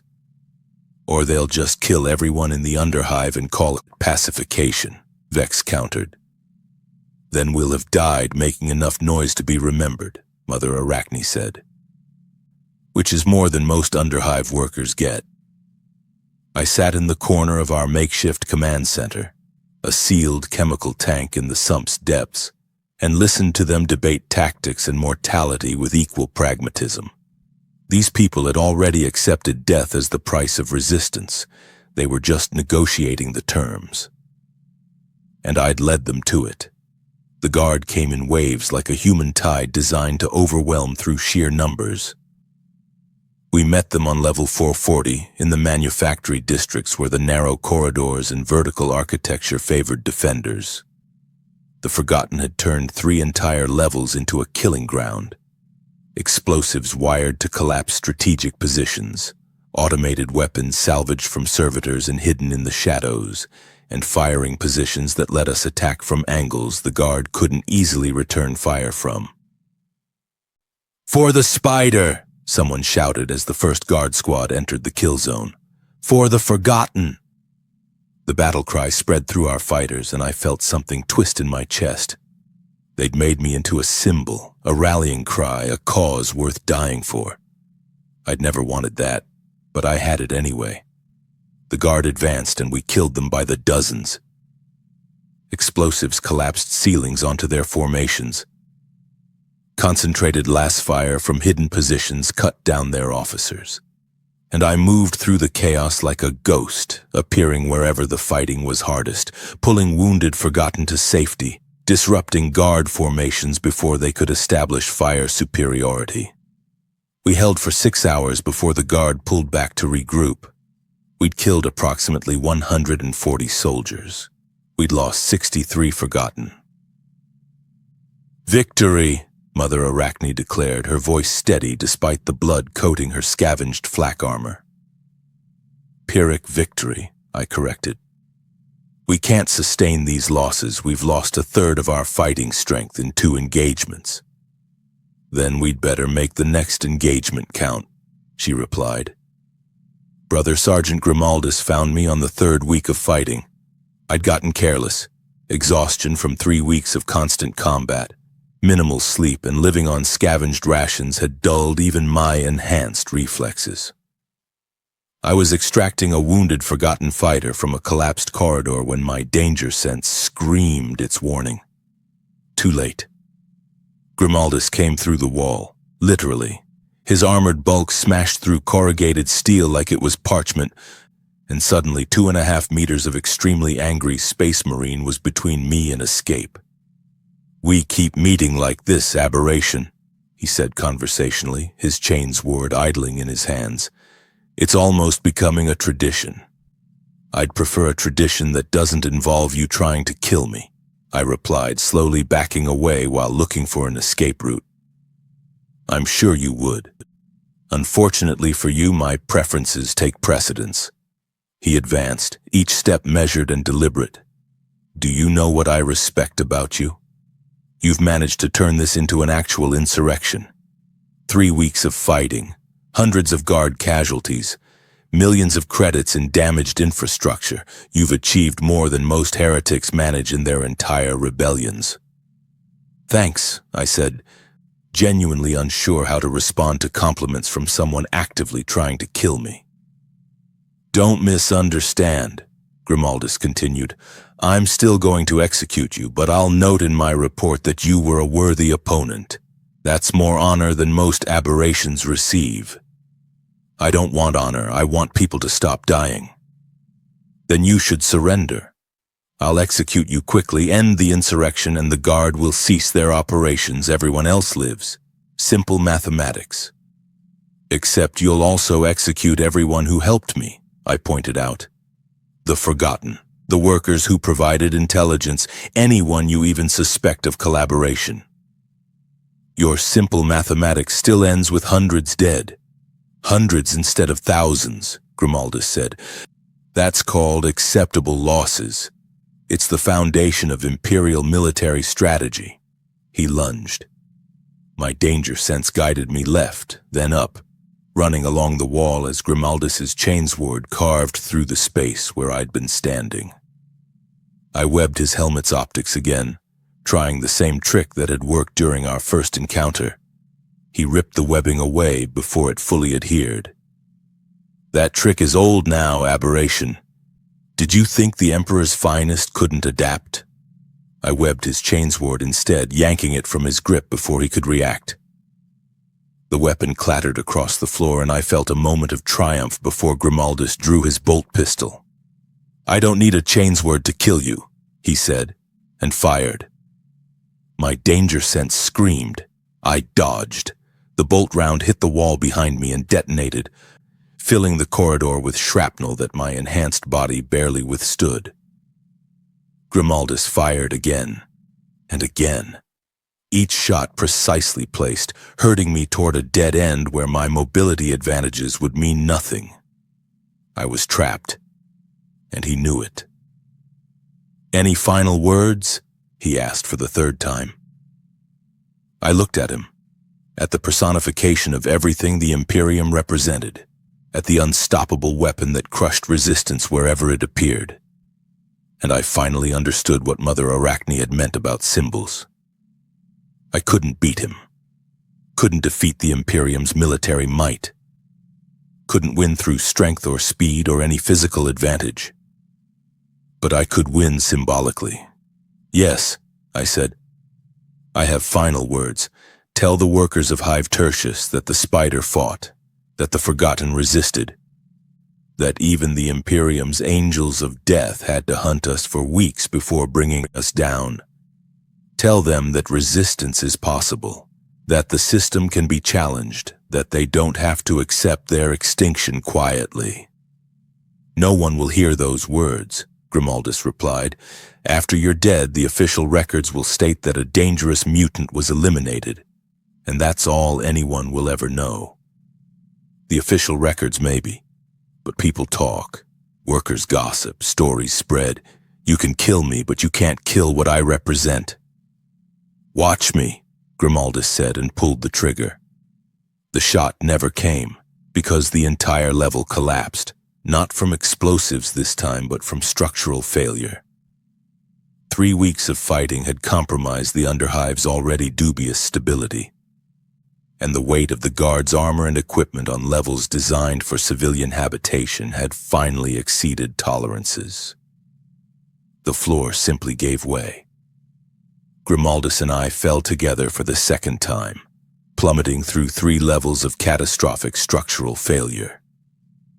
We hit a chemical pool in the sump, toxic waste that should have melted flesh from bone, and went under. The Space Marine's armor kept him safe. My enhanced metabolism kept me alive, though barely. We surfaced on opposite sides of the pool, and Grimaldus raised his bolt pistol one more time. "This ends," he started. A harpoon took him through the chest, not through his armor, that would have been impossible, but through the gap between chest plate and helmet seal, a precision shot that only someone intimately familiar with Space Marine armor patterns could have made. Mother Arachne stepped out of the sump's shadows, holding a harpoon gun that looked like it had been assembled from servitor parts and scavenged weapons. Behind her, 24 forgotten fighters emerged from hiding, weapons trained on the wounded Astartes. "This," Mother Arachne said calmly, "ends when we say it ends." Grimaldus looked down at the harpoon embedded in his armor, then back at Mother Arachne, and I heard something I never expected from a Space Marine. He laughed. "Well played," he said. Blood was leaking from his armor's seals, but his voice remained steady. "You've actually managed to wound one of the Emperor's angels of death. That's actually impressive." "We're not trying to impress you," Mother Arachne replied. "We're trying to survive you." "Then you failed," Grimaldus said. "Because wounding me just means the Imperium will send more, stronger, angrier. You've painted a target on this entire hive that will never be removed." "Then we'll face them too," Mother Arachne said. "Together, fighting, until they kill us all or give up. Either way, we'll have resisted." Grimaldus studied her for a long moment, his helmet's optics clicking as they assessed the forgotten fighters surrounding him. "You're all going to die," he said finally. Not a threat, a statement of fact. "Yes," Mother Arachne agreed, "but we'll die free. Can you say the same?" The Space Marine said nothing, because we all knew the answer. We left Grimaldus in the chemical pool, alive but wounded badly enough that extraction would take time. Time we needed to regroup, to relocate our fighters, to prepare for whatever came next. As we retreated deeper into the sump, I heard the vox chatter from the upper levels. The Imperium was declaring victory. The insurrection was contained. The aberration known as the Spider was presumed terminated in structural collapse. They were lying, but the lie would serve their purposes. And maybe, I realized, it would serve ours too. "Let them think we're dead," I said to Mother Arachne as we reached our new hideout. "Let them declare victory and withdraw most of their forces. We'll rebuild in the shadows. Train more fighters. Prepare for the long war instead of the quick martyrdom." "You're learning," she said approvingly. "The Imperium thinks in terms of immediate threats. They don't understand patient resistance. Slow revolution. The kind of change that takes generations instead of days." "I don't think I have generations," I pointed out. "Eventually they'll find us again." "Maybe," she agreed. "But by then the Spider won't just be you. It'll be an idea. A movement, something that can't be killed with bolt pistols and chains words." She was right. I'd started as one mutant trying to help people. I'd become a symbol of resistance. And now, bleeding and exhausted in the toxic depths of a hive city that wanted us dead, I was becoming something more. A revolution that the Imperium couldn't simply execute and forget. Uncle Ben had told me that with great power came great responsibility, but he'd never told me that responsibility meant accepting that you might not live to see the change you created. That the price of resistance was everything. And that sometimes being a hero meant becoming a symbol that would outlive you. The Emperor protects, they said. But in the depths of Hive Tertius, we were learning to protect ourselves. And that, I was learning, was the most dangerous heresy of all. 6 months after the Imperium declared me dead, I stood in what the Forgotten now called the Web, a network of interconnected hideouts, supply caches and safe houses that stretched through 5 levels of the underhive like a 3-dimensional maze. We'd learned from our mistakes. The initial insurrection had been loud, dramatic, and costly. We'd fought the Imperium head-on and nearly been crushed for our trouble. 147 Forgotten had died in 3 weeks of fighting, more than half our original force. But we'd also learned something valuable. The Imperium's attention span was limited. They couldn't maintain maximum military presence in every underhive forever. Eventually, the resources required exceeded the threat's perceived value, and they redeployed their forces to more pressing conflicts. Brother Sergeant Grimaldus had been extracted after 4 days in the chemical pool. The guard had withdrawn after 6 weeks. The Arbites had reduced their presence to normal patrol levels after 3 months. And we'd spent that time building something the Imperium couldn't easily destroy: infrastructure. Current network status, Mother Arachne said during our weekly coordination meeting, her augmetic eyes displaying data directly onto the corroded wall of our command center. We have 43 active cells across 7 levels. Total operational strength, 417 fighters, plus approximately 2,000 sympathizers in the worker population who provide intelligence and material support. 417, I repeated. The number was larger than our original force despite our losses. Where are they coming from? Deserters from penal legions, workers who got tired of being expendable, former gang members who realized we're actually trying to build something instead of just preying on each other. The usual collection of people the Imperium has failed. Mother Arachne's scarred face pulled into something that might have been a smile.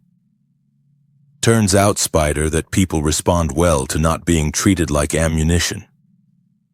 Vex, now our chief tactical coordinator, pulled up a schematic of our territory. We control the sump completely and have significant influence in levels 438 through 442. The Arbites don't patrol the sump anymore. Too many casualties from the toxic environment and our traps. The gang territories are slowly realizing that we're more valuable as allies than enemies. And the worker population. He paused, seeming to choose his words carefully. The worker population is starting to organize. Organize how? I asked. Slowdowns in the manufactorums, coordinated accidents that reduce productivity, workers protecting each other from enforcers, small things, deniable things. But things that spread because people are telling stories about the Spider and the Forgotten. Vex met my eyes. You've become more than a vigilante, Spider. You've become a cause. I didn't like the weight in his words. Causes got people killed. I'd seen it happen. The 12 copycat vigilantes who'd died trying to emulate me. The Forgotten who'd fallen during the initial insurrection. Every person who believed in what I represented was a potential casualty I'd have to carry. I didn't ask to be a cause, I said quietly. None of us asked for what we are, Mother Arachne replied. But we work with what we have. And what we have is a symbol that scares the Imperium and inspires the desperate. That's more powerful than any weapon we could scavenge from the sump. The Imperium's response to our resurgence was predictable. They tried to kill me. Again. This time they sent assassins instead of armies. The first attempt came on a routine supply run to one of our weapons caches on level 441. My danger sense warned me of the threat, but barely. Whoever was hunting me had training that let them suppress their killing intent until the last possible moment. I dodged left as a needle round passed through the space where my head had been. Toxic payload, my enhanced senses detected. Some kind of nerve agent that would have killed a normal human in seconds. "Contact!" I shouted into the Vox. Then I was moving, running up the nearest wall using my 3-dimensional mobility to escape the kill zone. The assassin followed. Not up the wall, that would be impossible for a normal human, but through a series of acrobatic maneuvers that showed extensive training. He wore black body glove and a rebreather mask, carried weapons I recognized as Officio Assassinorum standard issue, and moved with the cold precision of someone who'd killed for the Imperium professionally. "Target confirmed," he said into his own vox, his voice processed to mechanical neutrality. "The spider lives." "Engaging." He fired 3 more times, each shot precisely placed to herd me into predetermined positions. This wasn't spray and pray. This was mathematics. Calculated murder by someone who understood 3-dimensional combat better than any enemy I'd faced. I webbed his gun, yanking it from his grip. He released it without resistance and drew a monofilament blade that hummed with molecular disruption. The weapon could cut through my webbing, through steel, through probably anything short of power armor. "You're good," he observed, circling me with predatory patience. "Enhanced reflexes, danger precognition, unusual mobility. The briefing materials didn't do you justice." "Thanks," I said, looking for escape routes while my danger sense screamed warnings about the blade's cutting edge. "Don't thank me. I'm going to kill you." He lunged, the monofilament blade carving an arc through the air that would have bisected me if I'd been a microsecond slower.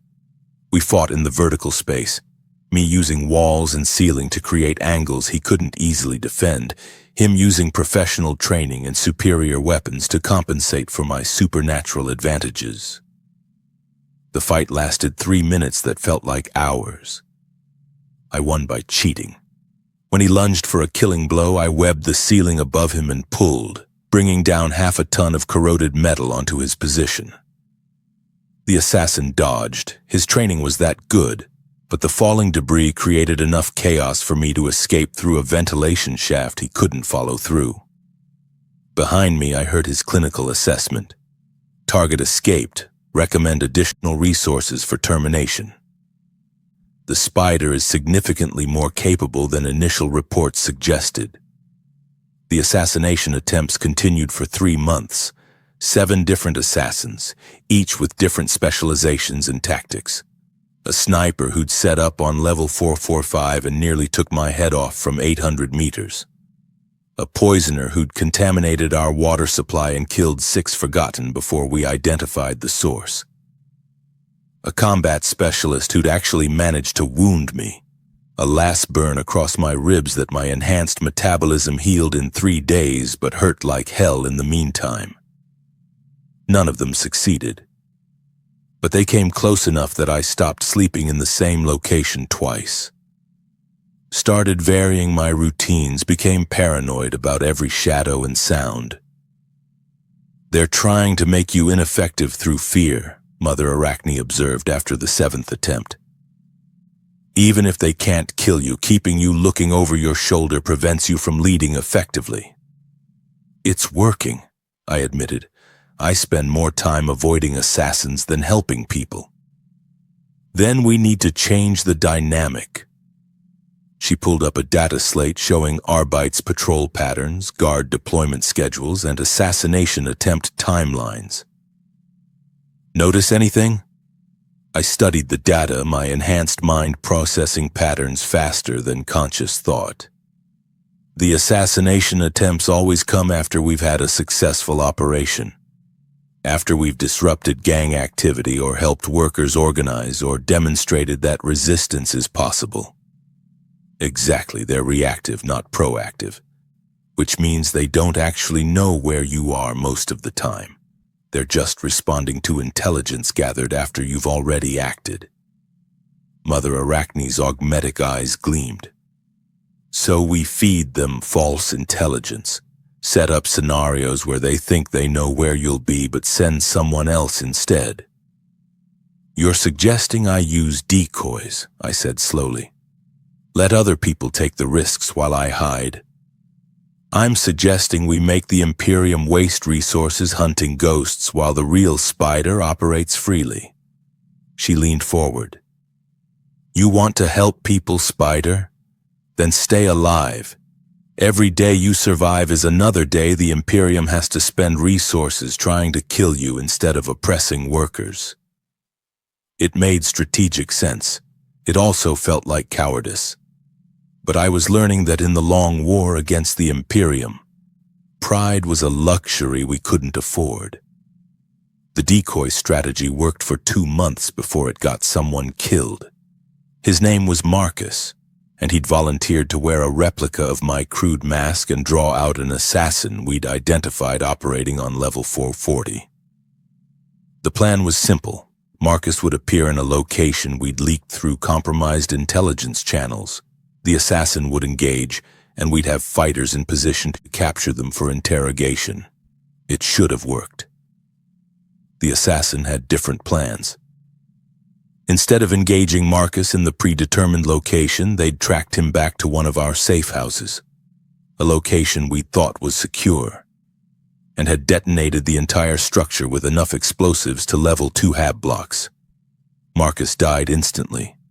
So did 16 other Forgotten who'd been sheltering there. I found out 3 hours later when I returned from a supply run and saw the crater where our safe house had been. "It's not your fault," Vex said, but his voice lacked conviction. "I sent him to draw fire," I replied, staring at the crater, at the Arbites investigators already marking it as structural failure due to poor maintenance in their reports. "I put him in danger. He died because he was pretending to be me." "He volunteered," Mother Arachne said quietly. "He knew the risks. They all do. That doesn't make it better." "No," she agreed, "it doesn't, but it makes it necessary. This is war, Spider. People die in wars. The only question is whether their deaths mean something." I looked at the crater, at the place where 17 people had ceased to exist because I'd tried to be clever, because I'd valued my own survival over theirs, and I felt the last piece of naivety inside me die. I'd wanted to be a hero. I'd become a symbol, and now I was becoming a commander. Someone who sent people to die for strategic objectives. Someone who calculated acceptable losses, someone who did mathematics with human lives. I was becoming what I'd been fighting against. The realization should have broken me. Instead, it clarified things. I couldn't be the hero Uncle Ben had envisioned, the one who took responsibility and kept everyone safe. That person was a fantasy. In the Imperium, in the underhive, in the reality of the long war, keeping everyone safe was impossible. But I could be effective. I could make the Imperium pay for every level they tried to control. Could make assassination so expensive they'd eventually give up. Could build a resistance network that would survive even if I died. I could stop trying to be a hero and start being a revolutionary. The difference was subtle but profound. Heroes saved people. Revolutionaries changed systems. Heroes worked within the rules. Revolutionaries broke them. And I was done playing by the Imperium's rules. "And we need to escalate," I said at the next coordination meeting. The surviving cell leaders looked at me with expressions ranging from surprise to approval. "We've been playing defense for 6 months. Surviving, hiding, avoiding direct confrontation. That keeps us alive, but it doesn't change anything." "What are you suggesting?" Vex asked. "We start hitting infrastructure, not just defending our territory, but actively disrupting Imperial operations, power generation, water reclamation, communication networks, things that make the Hive function. We make ourselves so expensive to ignore that the administratum has to negotiate. That's going to get thousands of workers killed," one of the cell leaders pointed out. "Cutting power to a manufactorum doesn't just inconvenience the Imperium, it kills the workers who depend on life support." "I know," I said, and the words tasted like poison. "But right now those workers are dying slowly anyway. Worked to death, starved, ground down by a system that views them as expendable. We're offering them a different choice. Die slowly and quietly, or die fighting for the chance that something might change. That's not much of a choice, another leader said. It's the only choice the Imperium leaves us, I replied. Mother Arachne was right. We're all dying anyway. The question is whether we die making enough noise that someone remembers we tried. The silence that followed was heavy with the weight of decision. These people had followed me because I'd offered hope, protection, a chance to survive outside the Imperium's grinding machine. Now I was asking them to become the grindstone. When do we start? Vex finally asked. Tomorrow, I said. We hit the level 439 power distribution station. It supplies energy to 12 manufactorums and 6 hab blocks. Shutting it down will demonstrate that we can strike Imperial infrastructure at will. It'll also kill approximately 2,000 workers when their life support fails, Mother Arachne noted. I know, I repeated. The words were getting easier to say. That terrified me more than any assassin. But it'll save more in the long run if it forces the Imperium to negotiate. That's the mathematics of revolution. I'd become exactly what I'd hated. Someone who calculated acceptable losses. Someone who made mathematics with human lives. Someone who'd learned the Imperium's lessons so well that I was applying them against it. Uncle Ben would have been horrified. I was just tired. The attack on the power distribution station succeeded. We hit it during shift change, when worker presence provided cover for our infiltration. The forgotten fighters moved with practiced precision. 6 months of training had turned desperate survivors into something resembling a military unit. We planted explosives in the primary distribution nodes, set timers, and extracted before the Arbites could respond. The explosions were visible from 3 levels away. 12 manufactorums went dark. 6 hab blocks lost life support. And in the chaos that followed, approximately 1,800 workers died, fewer than predicted because some had emergency protocols that worked, but still 1,800 souls who ceased to exist because I'd calculated they were worth less than the strategic objective. I watched from a distance as the casualty reports came in, feeling nothing. That was the worst part. Not the guilt or the horror, but the numbness. I'd become so good at necessary evils that they'd stopped feeling evil. The Administratum is requesting negotiations, Vex reported 3 days later, his voice carrying surprise. They're offering to discuss terms for ending hostilities. Terms? I asked. They want you, specifically. In exchange for amnesty for the forgotten and improved working conditions in the underhive. Of course they did. Trade one symbol for the appearance of mercy. Kill me, declare victory, and go back to grinding workers into dust while claiming they'd addressed legitimate grievances. Tell them no, I said. Spider, Mother Arachne started. Tell them no, I repeated. We're not negotiating for scraps. Either they grant genuine autonomy to the underhive, real self-governance, not just cosmetic improvements, or we keep hitting infrastructure until the Administratum decides this hive isn't worth the cost of maintaining.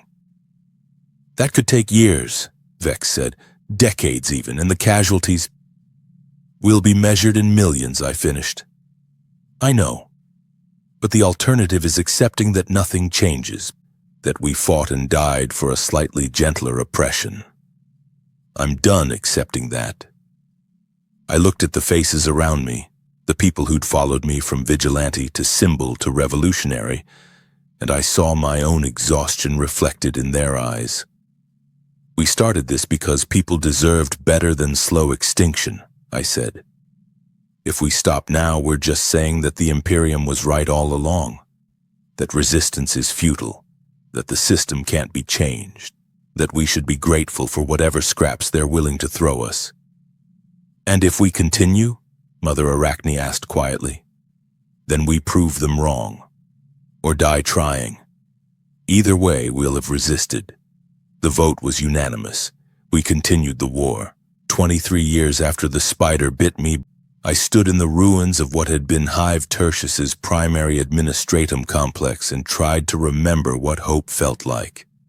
The building had fallen 6 days ago. One of our strike teams had infiltrated during a shift rotation and planted explosives in the structural supports. The collapse had killed approximately 4,000 administratum officials, clerks, and the various parasites who made the imperial bureaucracy function. It had also killed 217 workers who'd been cleaning the building during night shift. Acceptable losses, we'd calculated. I'd stopped counting acceptable losses around year 15. The war had changed me in ways the spider bite never could. I was no longer recognizably the person who'd worked textile lines and believed Uncle Ben when he said responsibility mattered. That person was dead. Killed not in combat but through slow erosion, ground down by 23 years of necessary compromises and strategic atrocities. My body had changed too. The mutations from the spider bite had continued evolving, accelerated by constant exposure to the sump's toxic environment and the stress of perpetual warfare.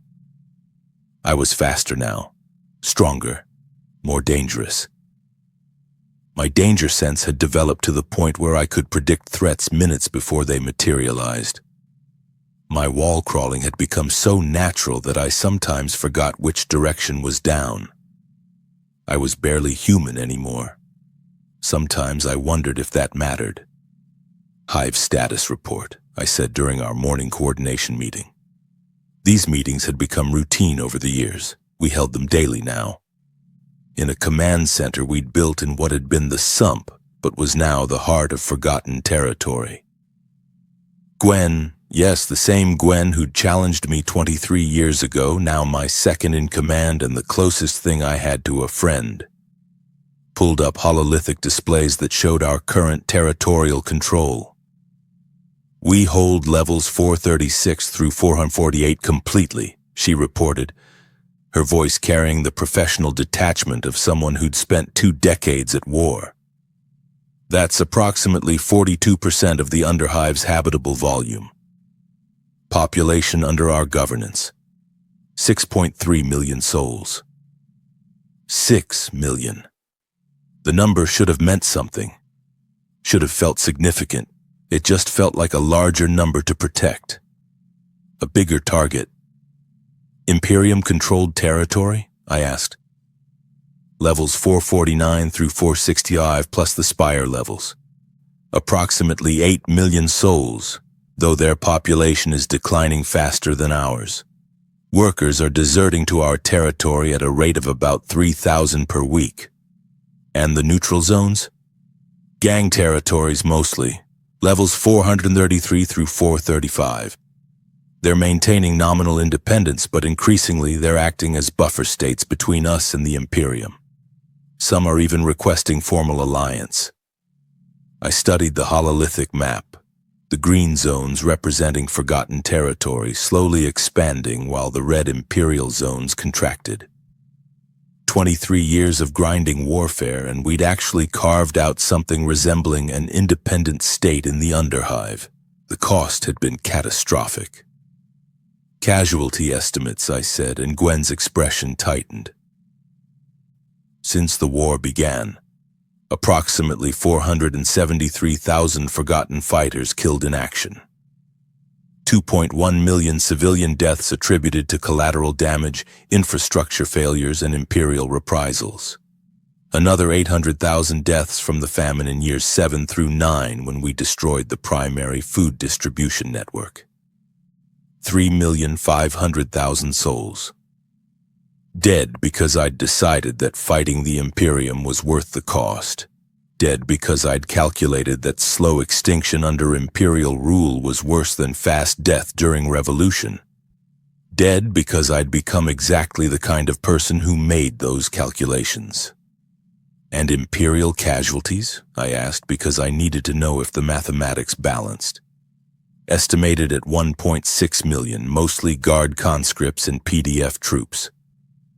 Additionally, destruction of Imperial infrastructure has cost the Administratum approximately, she checked her data slate, 4 trillion credits in lost productivity and reconstruction costs.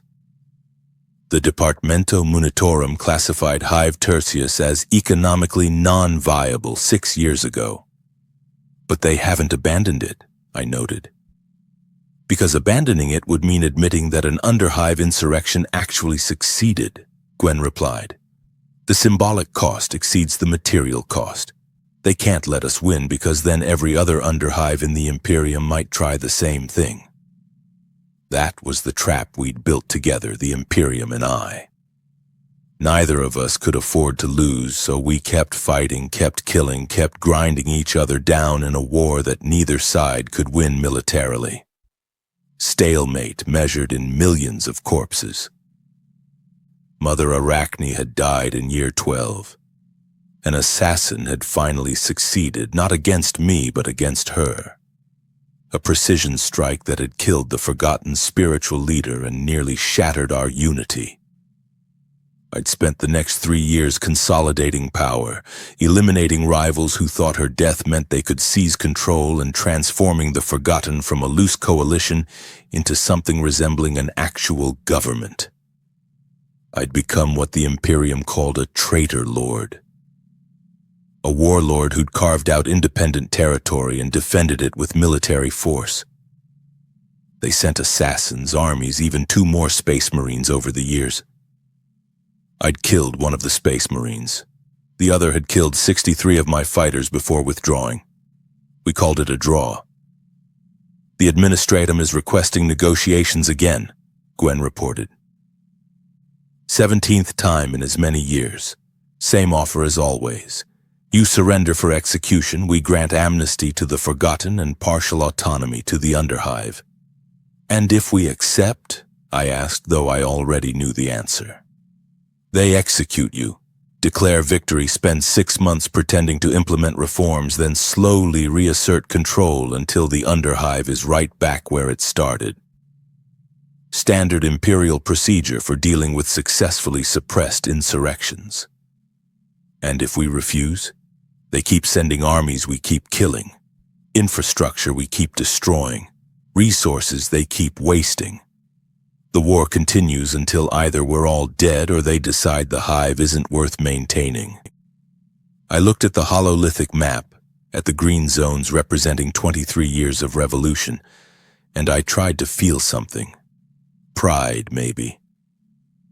Satisfaction that we'd achieved what I'd set out to do, proved that the Imperium could be resisted, that alternatives existed, that people didn't have to accept their extinction quietly. I felt nothing. Just exhaustion so profound it had become my default state. There's something else, Gwen said quietly. Something you need to see. She led me to the medical bay, a facility we'd built from scavenged equipment and salvaged medical servitors, staffed by former Medicaid personnel who'd deserted to our territory. Inside, in a quarantine chamber, I saw something that made my danger sense trigger for the first time in weeks. Children. Approximately 40 of them, ranging from age 5 to 15, all showing the same symptoms. Enhanced reflexes, unusual strength, the ability to climb walls without equipment. What is this? I asked, though part of me already knew. They're calling themselves the Spiderlings, Gwen replied. Children born in forgotten territory over the past 2 decades. Approximately 8% of the birth cohort is showing these mutations. We think it's environmental, exposure to the same toxins that changed you combined with genetic factors we don't understand. They're not as enhanced as you, but they're definitely not baseline human anymore. I watched them through the quarantine glass. They moved with unconscious grace, playing games that involved running up walls and across ceilings as naturally as other children ran across floors. They were laughing. Actually laughing in a way I hadn't heard in years. The Imperium would execute them all as abhumans, Gwen said. But in our territory, they're just children. Different children, but children nonetheless. I've created a subspecies, I said slowly. I've literally changed what it means to be human in the underhive. You've created adaptation, Gwen corrected. The Imperium tried to make humans fit their rigid definition of acceptable. You've let humans become what they need to be to survive. That's not corruption, that's evolution. I thought about the Imperium's hatred of mutation, their obsession with genetic purity, their belief that deviation from baseline human was the first step toward chaos corruption. And I thought about 40 children who could survive in environments that would kill normal humans, who represented a genuine adaptation to the underhive's lethal conditions. They're going to kill them all if the Imperium wins, I said.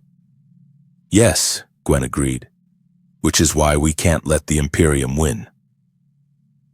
Not now, not ever, because it's not just about us anymore, it's about them.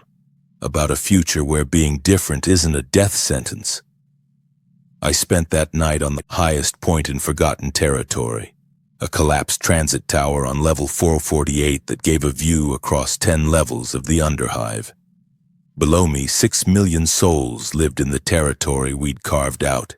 They still struggled, still suffered, still died from disease and industrial accidents and all the myriad ways the underhive killed people. But they weren't being worked to death, weren't being ground into corpse starch, weren't being treated as ammunition by an Imperium that valued them only as expendable resources. They were building something different. Not paradise, the underhive would never be paradise, but something that at least acknowledged they were people rather than resources. And I'd paid for that with 3.5 million lives. The mathematics still haunted me. Spider. I turned to find a figure climbing the tower, not through conventional means, but by running straight up the vertical surface with the casual ease of someone who'd never known any other way to move. One of the spiderlings. A girl, maybe 13, with the gangly awkwardness of adolescence and eyes that reflected light strangely when viewed from certain angles. You shouldn't be out during curfew, I said automatically, though we didn't really enforce curfews in Forgotten Territory. Old habits. You're out during curfew, she pointed out with the flawless logic of teenagers everywhere. I'm different. So am I, she replied, settling onto the tower's peak beside me. We all are, the spiderlings. We're like you, different, mutated. Abhuman, the Imperium would call us. Does that scare you? Should it? She looked at me with eyes that were too knowing for 13. You're the spider. You changed the underhive, made it so people like us can exist without being executed. Why would I be scared of being like you? I didn't have an answer for that. They tell stories about you, she continued. How you fought the Imperium for 20 years. How you killed a space marine. How you turned the underhive from a place where people died quietly into a place where people fight back. I've gotten a lot of people killed, I said. The Imperium was killing them anyway, she replied. At least now they die for something, that's what the stories say. That you proved resistance was possible.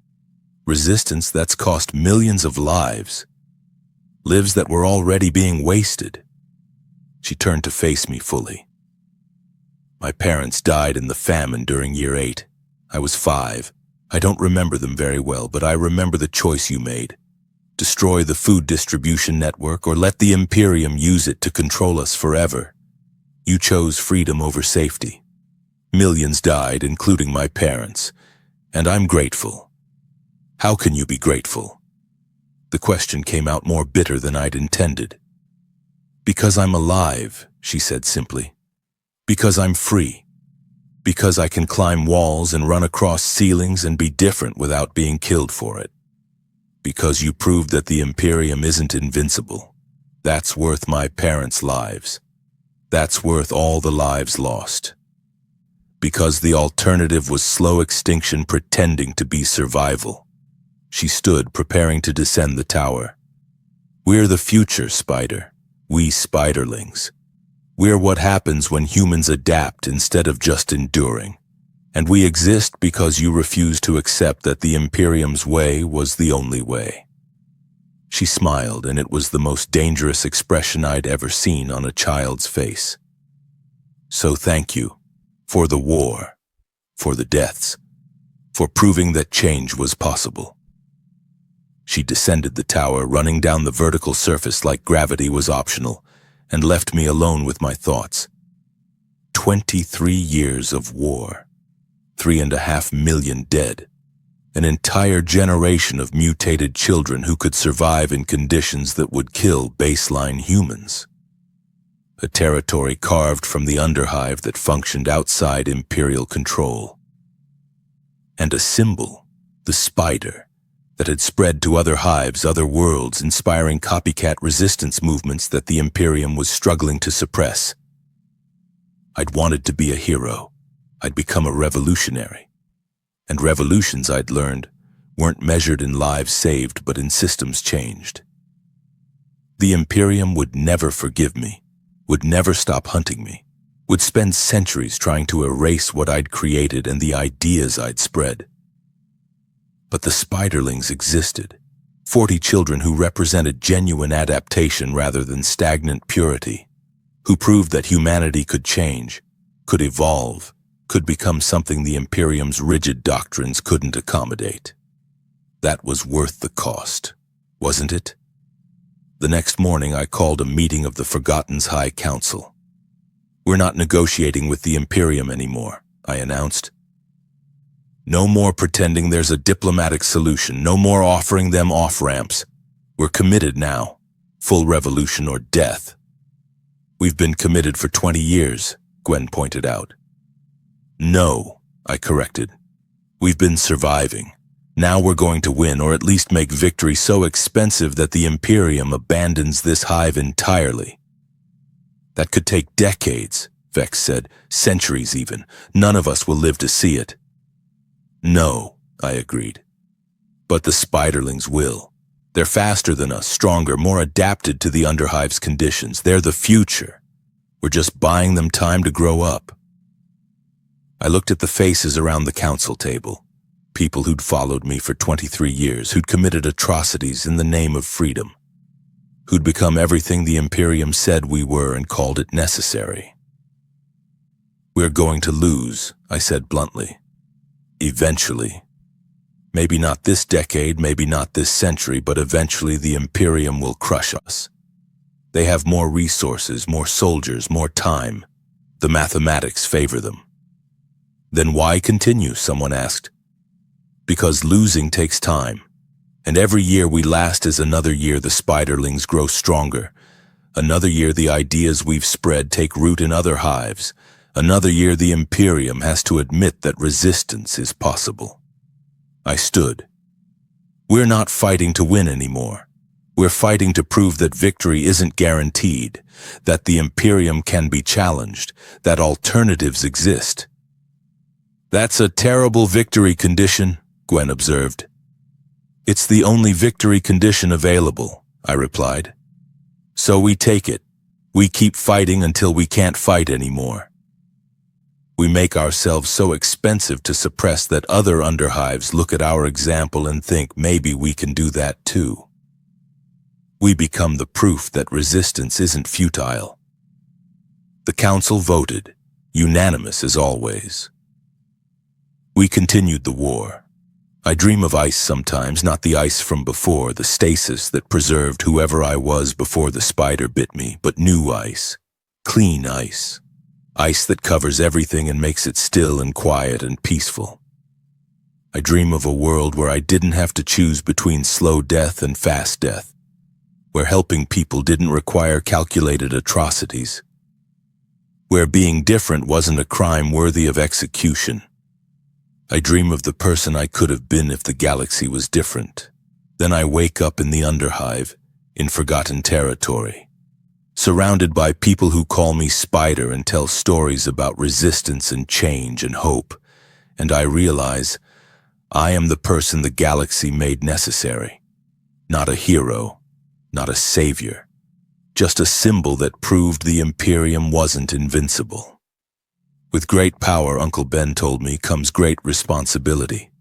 He was right, but he never told me that responsibility meant accepting you'd never be forgiven for doing what was necessary, that you'd never be clean again, that you'd spend whatever time you had left haunted by the mathematics of acceptable losses, that being a hero in the Imperium meant becoming a monster and calling it revolution.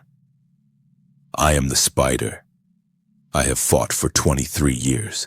I have killed millions directly and indirectly. I have changed the underhive from a place of quiet extinction into a war zone. I have created a subspecies of humans adapted to survive conditions that would kill baseline population. I have proven that the Imperium can be resisted, and I will keep fighting until they kill me or I collapse from exhaustion or the war simply grinds me down into nothing. Not because I think we can win, but because someone has to prove that losing isn't inevitable. The Emperor protects, they say, in the upper hive. In the underhive, we protect ourselves. And that is the most dangerous heresy of all. The historiator reviewing the classified archives paused at the entry marked Hive Tertius Insurrection, subject designates Spider. The file was extensive. 300 years of follow-up reports, genetic studies of the spiderling population that had spread to 47 different hives. Analysis of copycat movements inspired by the original insurrection. Cost-benefit calculations showing that the Spider's revolution had cost the Imperium approximately 400 billion credits in suppression operations across 3 centuries. The original Spider had died in year 37 of the insurrection, killed by the 8th Space Marine sent to hunt him, a blood angel who'd reported that the aberration had fought with the fury of the damned and the skill of the blessed. But the Forgotten had continued fighting for another 263 years. The Spiderlings had spread to other hives, their mutations becoming more sophisticated with each generation. And worst of all, the idea had metastasized. Other underhives had risen in rebellion, citing the Spider as proof that resistance was possible. The historiator made a notation in the file. Classification level, umbral, suppress all references. The Spider must be forgotten. UA continue. But the historiator's notation came too late. The Spider was already legend. The child's name was Caney, and he was 8 years old when he first heard the story. His grandmother told it in whispers late at night when the shift change bells had finished ringing and the enforcers had completed their rounds. She told it the way her grandmother had told her, passing down a story that the Imperium had spent 3 centuries trying to erase. Once, she whispered, her voice barely audible over the industrial hum that never stopped in the underhive. There was a boy who became a spider. Caney listened, his eyes wide in the darkness of their coffin bunk hab. The Imperium tried to kill him, but he was too fast. The gangs tried to recruit him, but he fought them instead. The Arbites hunted him, but he disappeared into the walls like smoke. And when they sent the Emperor's angels of death, the Space Marines themselves, he fought them and lived. Did he win? Caney asked. No, his grandmother replied. He died. But before he died, he proved something the Imperium doesn't want anyone to know.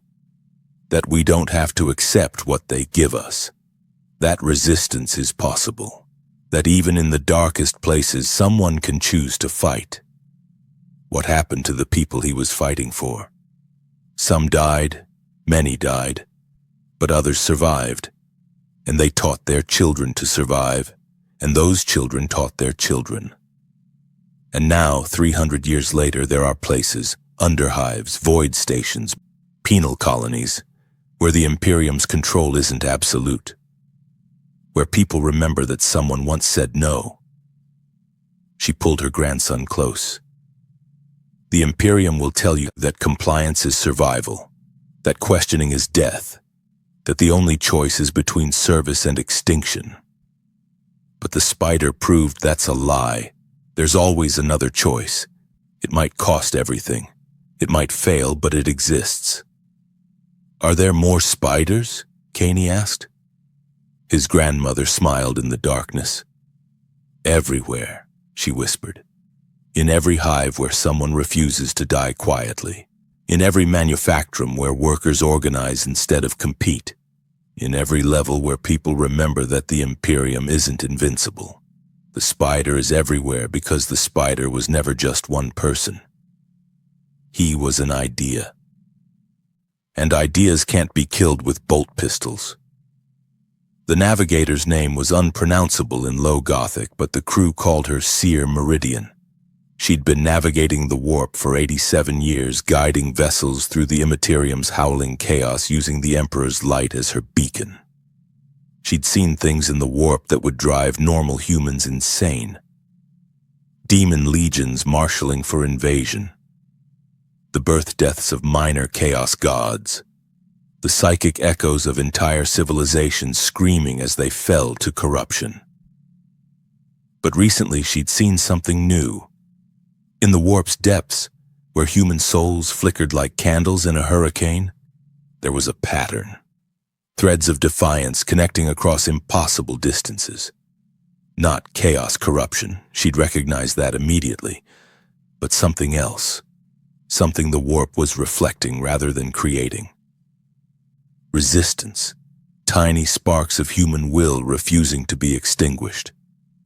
They called to each other across the void, forming networks that looked almost like webs. And at the center of many of these patterns, she saw a recurring symbol, an 8-legged shadow moving against an infinite darkness. The spider's mark.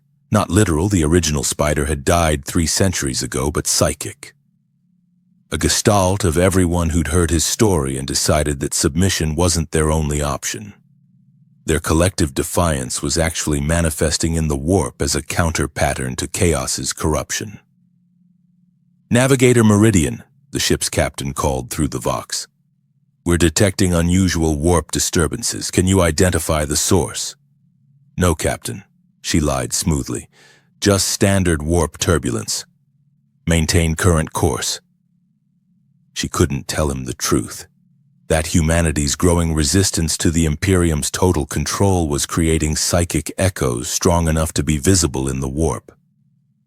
That 300 years of spreading spider stories had created something unprecedented. Organized defiance manifesting as a warp presence that wasn't chaotic. The Imperium would classify it as corruption and purge every world where the stories had spread. They'd kill billions to erase the spider's legacy. So she said nothing, and she watched as the web of resistance grew larger with each passing year. Lord Archiver Hesperus IX reviewed the suppression reports with growing concern. In the past century alone, there had been 473 documented insurrections citing the spider as inspiration. The Departamento Munitorum had spent 6 trillion credits suppressing them. The Adeptus Arbites had executed 16 million spider sympathizers. 3 entire hive worlds had been marked for exterminatus because the infection had spread too deeply to contain. And still the stories persisted. How? He asked his subordinates, his augmetic voice synthesizer conveying frustration that his mechanical face couldn't express. We've classified all records. We've executed anyone caught spreading the tales. We've purged entire populations. How does one dead mutant from 3 centuries ago still threaten Imperial stability? Because he's not one dead mutant anymore, my lord, his senior analyst replied. He's an archetype. The spider represents the possibility of successful resistance. Every underhive worker who's told the story has added their own details, their own hopes, their own interpretation. There are 17 distinct versions now, spread across 200 systems. Then we execute everyone who knows the stories. That would be approximately 200 billion citizens, my lord. The economic impact would destabilize 40 sectors. Hesperus IX calculated 200 billion executions would free up resources, housing, food, oxygen. But it would also eliminate workers necessary for productivity. The mathematics didn't favor that solution. Alternative recommendations? He asked. We could try co-option, another analyst suggested. Create an official version of the spider story where he repents, surrenders to imperial mercy, and begs forgiveness before his righteous execution. Make him a cautionary tale instead of an inspirational one. That was attempted 90 years ago in the Segmentum Pacificus, the senior analyst noted. The population rejected the official version and created 8 new variations specifically contradicting it. Co-option failed. Then what do you recommend? Silence. Because there was no good answer. You couldn't execute an idea, couldn't suppress a story that had spread across 200 systems in 3 centuries. Couldn't kill a symbol that meant different things to different people. The spider had won. Not militarily, his revolution had been crushed, his followers executed, his territory reclaimed. But symbolically, he'd proven that the Imperium could be resisted, and no amount of suppression could erase that proof. Continue monitoring, Hesperus the Nine finally ordered.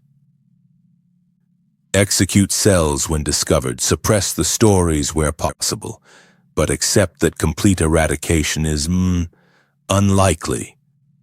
It was the closest the Administratum could come to admitting defeat. The sump had changed in 300 years. Where once there had been toxic waste and industrial runoff, now there was something almost resembling an ecosystem. The bioluminescent fungi had evolved into forests of glowing vegetation. The chemical pools had been partially cleaned by bacterial cultures that shouldn't exist but did. And throughout it all they moved. The spiderlings. 40 children had become 40,000 over 3 centuries. Selective breeding, both natural and encouraged, had refined their mutations. They were faster now, stronger, more adapted. They could see in spectrums beyond human perception. Could survive on minimal food and water. Could reproduce in conditions that would sterilize baseline humans. They'd become a new subspecies. Homo arachnus. The biologist genitors would have classified them if the biologists had been allowed to study them instead of being ordered to exterminate them on sight. They lived in the deep places, in the sumps and toxic zones where the Imperium couldn't easily reach. They traded with surface populations, provided services the Imperium wouldn't, and remembered stories of their progenitor, the first spider, Peter. The boy who'd been bitten and became something more. Their prophet, their founder, their proof that mutation wasn't damnation. They'd built shrines to him in the deepest sump levels. Not religious worship, the Emperor was still their nominal god, if only because admitting otherwise was heresy. But remembrance, acknowledgement that they existed because one person had refused to accept the Imperium's definitions, and they were spreading. Spiderling populations existed in 47 hives across 12 systems. Small populations, hidden populations, but growing. In another 3 centuries, they'd be large enough that the Imperium would have to choose. Accept them as an abhuman strain worthy of preservation, or commit genocide on a scale that would destabilize entire sectors. The mathematics, ironically, were starting to favor acceptance. In the secret places where reality bent and ancient technology still functioned, something watched. The Eldar Farseer, whose name translated roughly as she who sees threads, observed the human empire through probability matrices and psychic divination. She'd been watching for 5,000 years, waiting for patterns that suggested humanity might survive its own inevitable decline. Most timelines showed extinction. Chaos, corruption consuming the species from within. Tyrannid hunger devouring them from without. Necron awakening erasing them from history. Or simple entropic decay, the slow grinding down of an empire too vast to maintain. But recently, a new pattern had emerged, threads of resistance forming webs across the human empire. Not chaos. These threads were too ordered, too purposeful. Not Xenos influence. The signature was purely human, but something genuinely new. Humans adapting instead of merely enduring. The spider's legacy. One mutant who'd refused to die quietly had inspired millions to make the same choice, and their collective refusal was creating possibility where none had existed before. Interesting, the Farseer murmured. The Mon-K may yet surprise us. One of them learned to change instead of breaking, and change, unlike strength, can be passed to others. She adjusted her calculations. The timeline where humanity survived had shifted from 0.003% probability to 0.031%, still infinitesimal, still unlikely, but 10 times more possible than it had been 3 centuries ago, all because one boy had been bitten by a spider and refused to accept his designated role as ammunition. "Your species amuses me, Peter of Hive Tertius," she said to the void. "You were granted a gift meant for another universe entirely, a universe where heroes could exist without being crushed. And you used it here, where heroes die screaming, and somehow you mattered anyway." She closed her probability matrices. Perhaps there is hope for the Mon-K after all. Not salvation, never salvation, but the possibility that extinction might take longer than expected, that the long dying might last long enough for something new to emerge. That will have to be enough. Caney was 25 now, and his hands were stained with industrial chemicals from 16-hour shifts in the textile manufactorum where his grandmother had worked before him. But his evenings were his own. He spent them in the hidden spaces between levels, teaching children to read using stolen data slates. Teaching them history the Imperium didn't want them to know. Teaching them that compliance wasn't their only option. Teaching them about the spider. "Was he real?" one child asked. The same question Caney had asked his grandmother 17 years ago. "Yes," Caney replied, "he was real. He lived and fought and died 300 years ago in a hive 17 systems away. The Imperium has tried to erase every record of his existence. They've executed millions of people for telling his story. They've spent trillions of credits trying to make us forget him. But we remember," another child said. "We remember," Caney agreed, "because his story proves something the Imperium can't allow us to believe. That we don't have to accept what they tell us is inevitable. That even in the darkest places, resistance is possible. That being different isn't the same as being damned." "What happened to him?" the first child asked. "He died fighting," Caney said.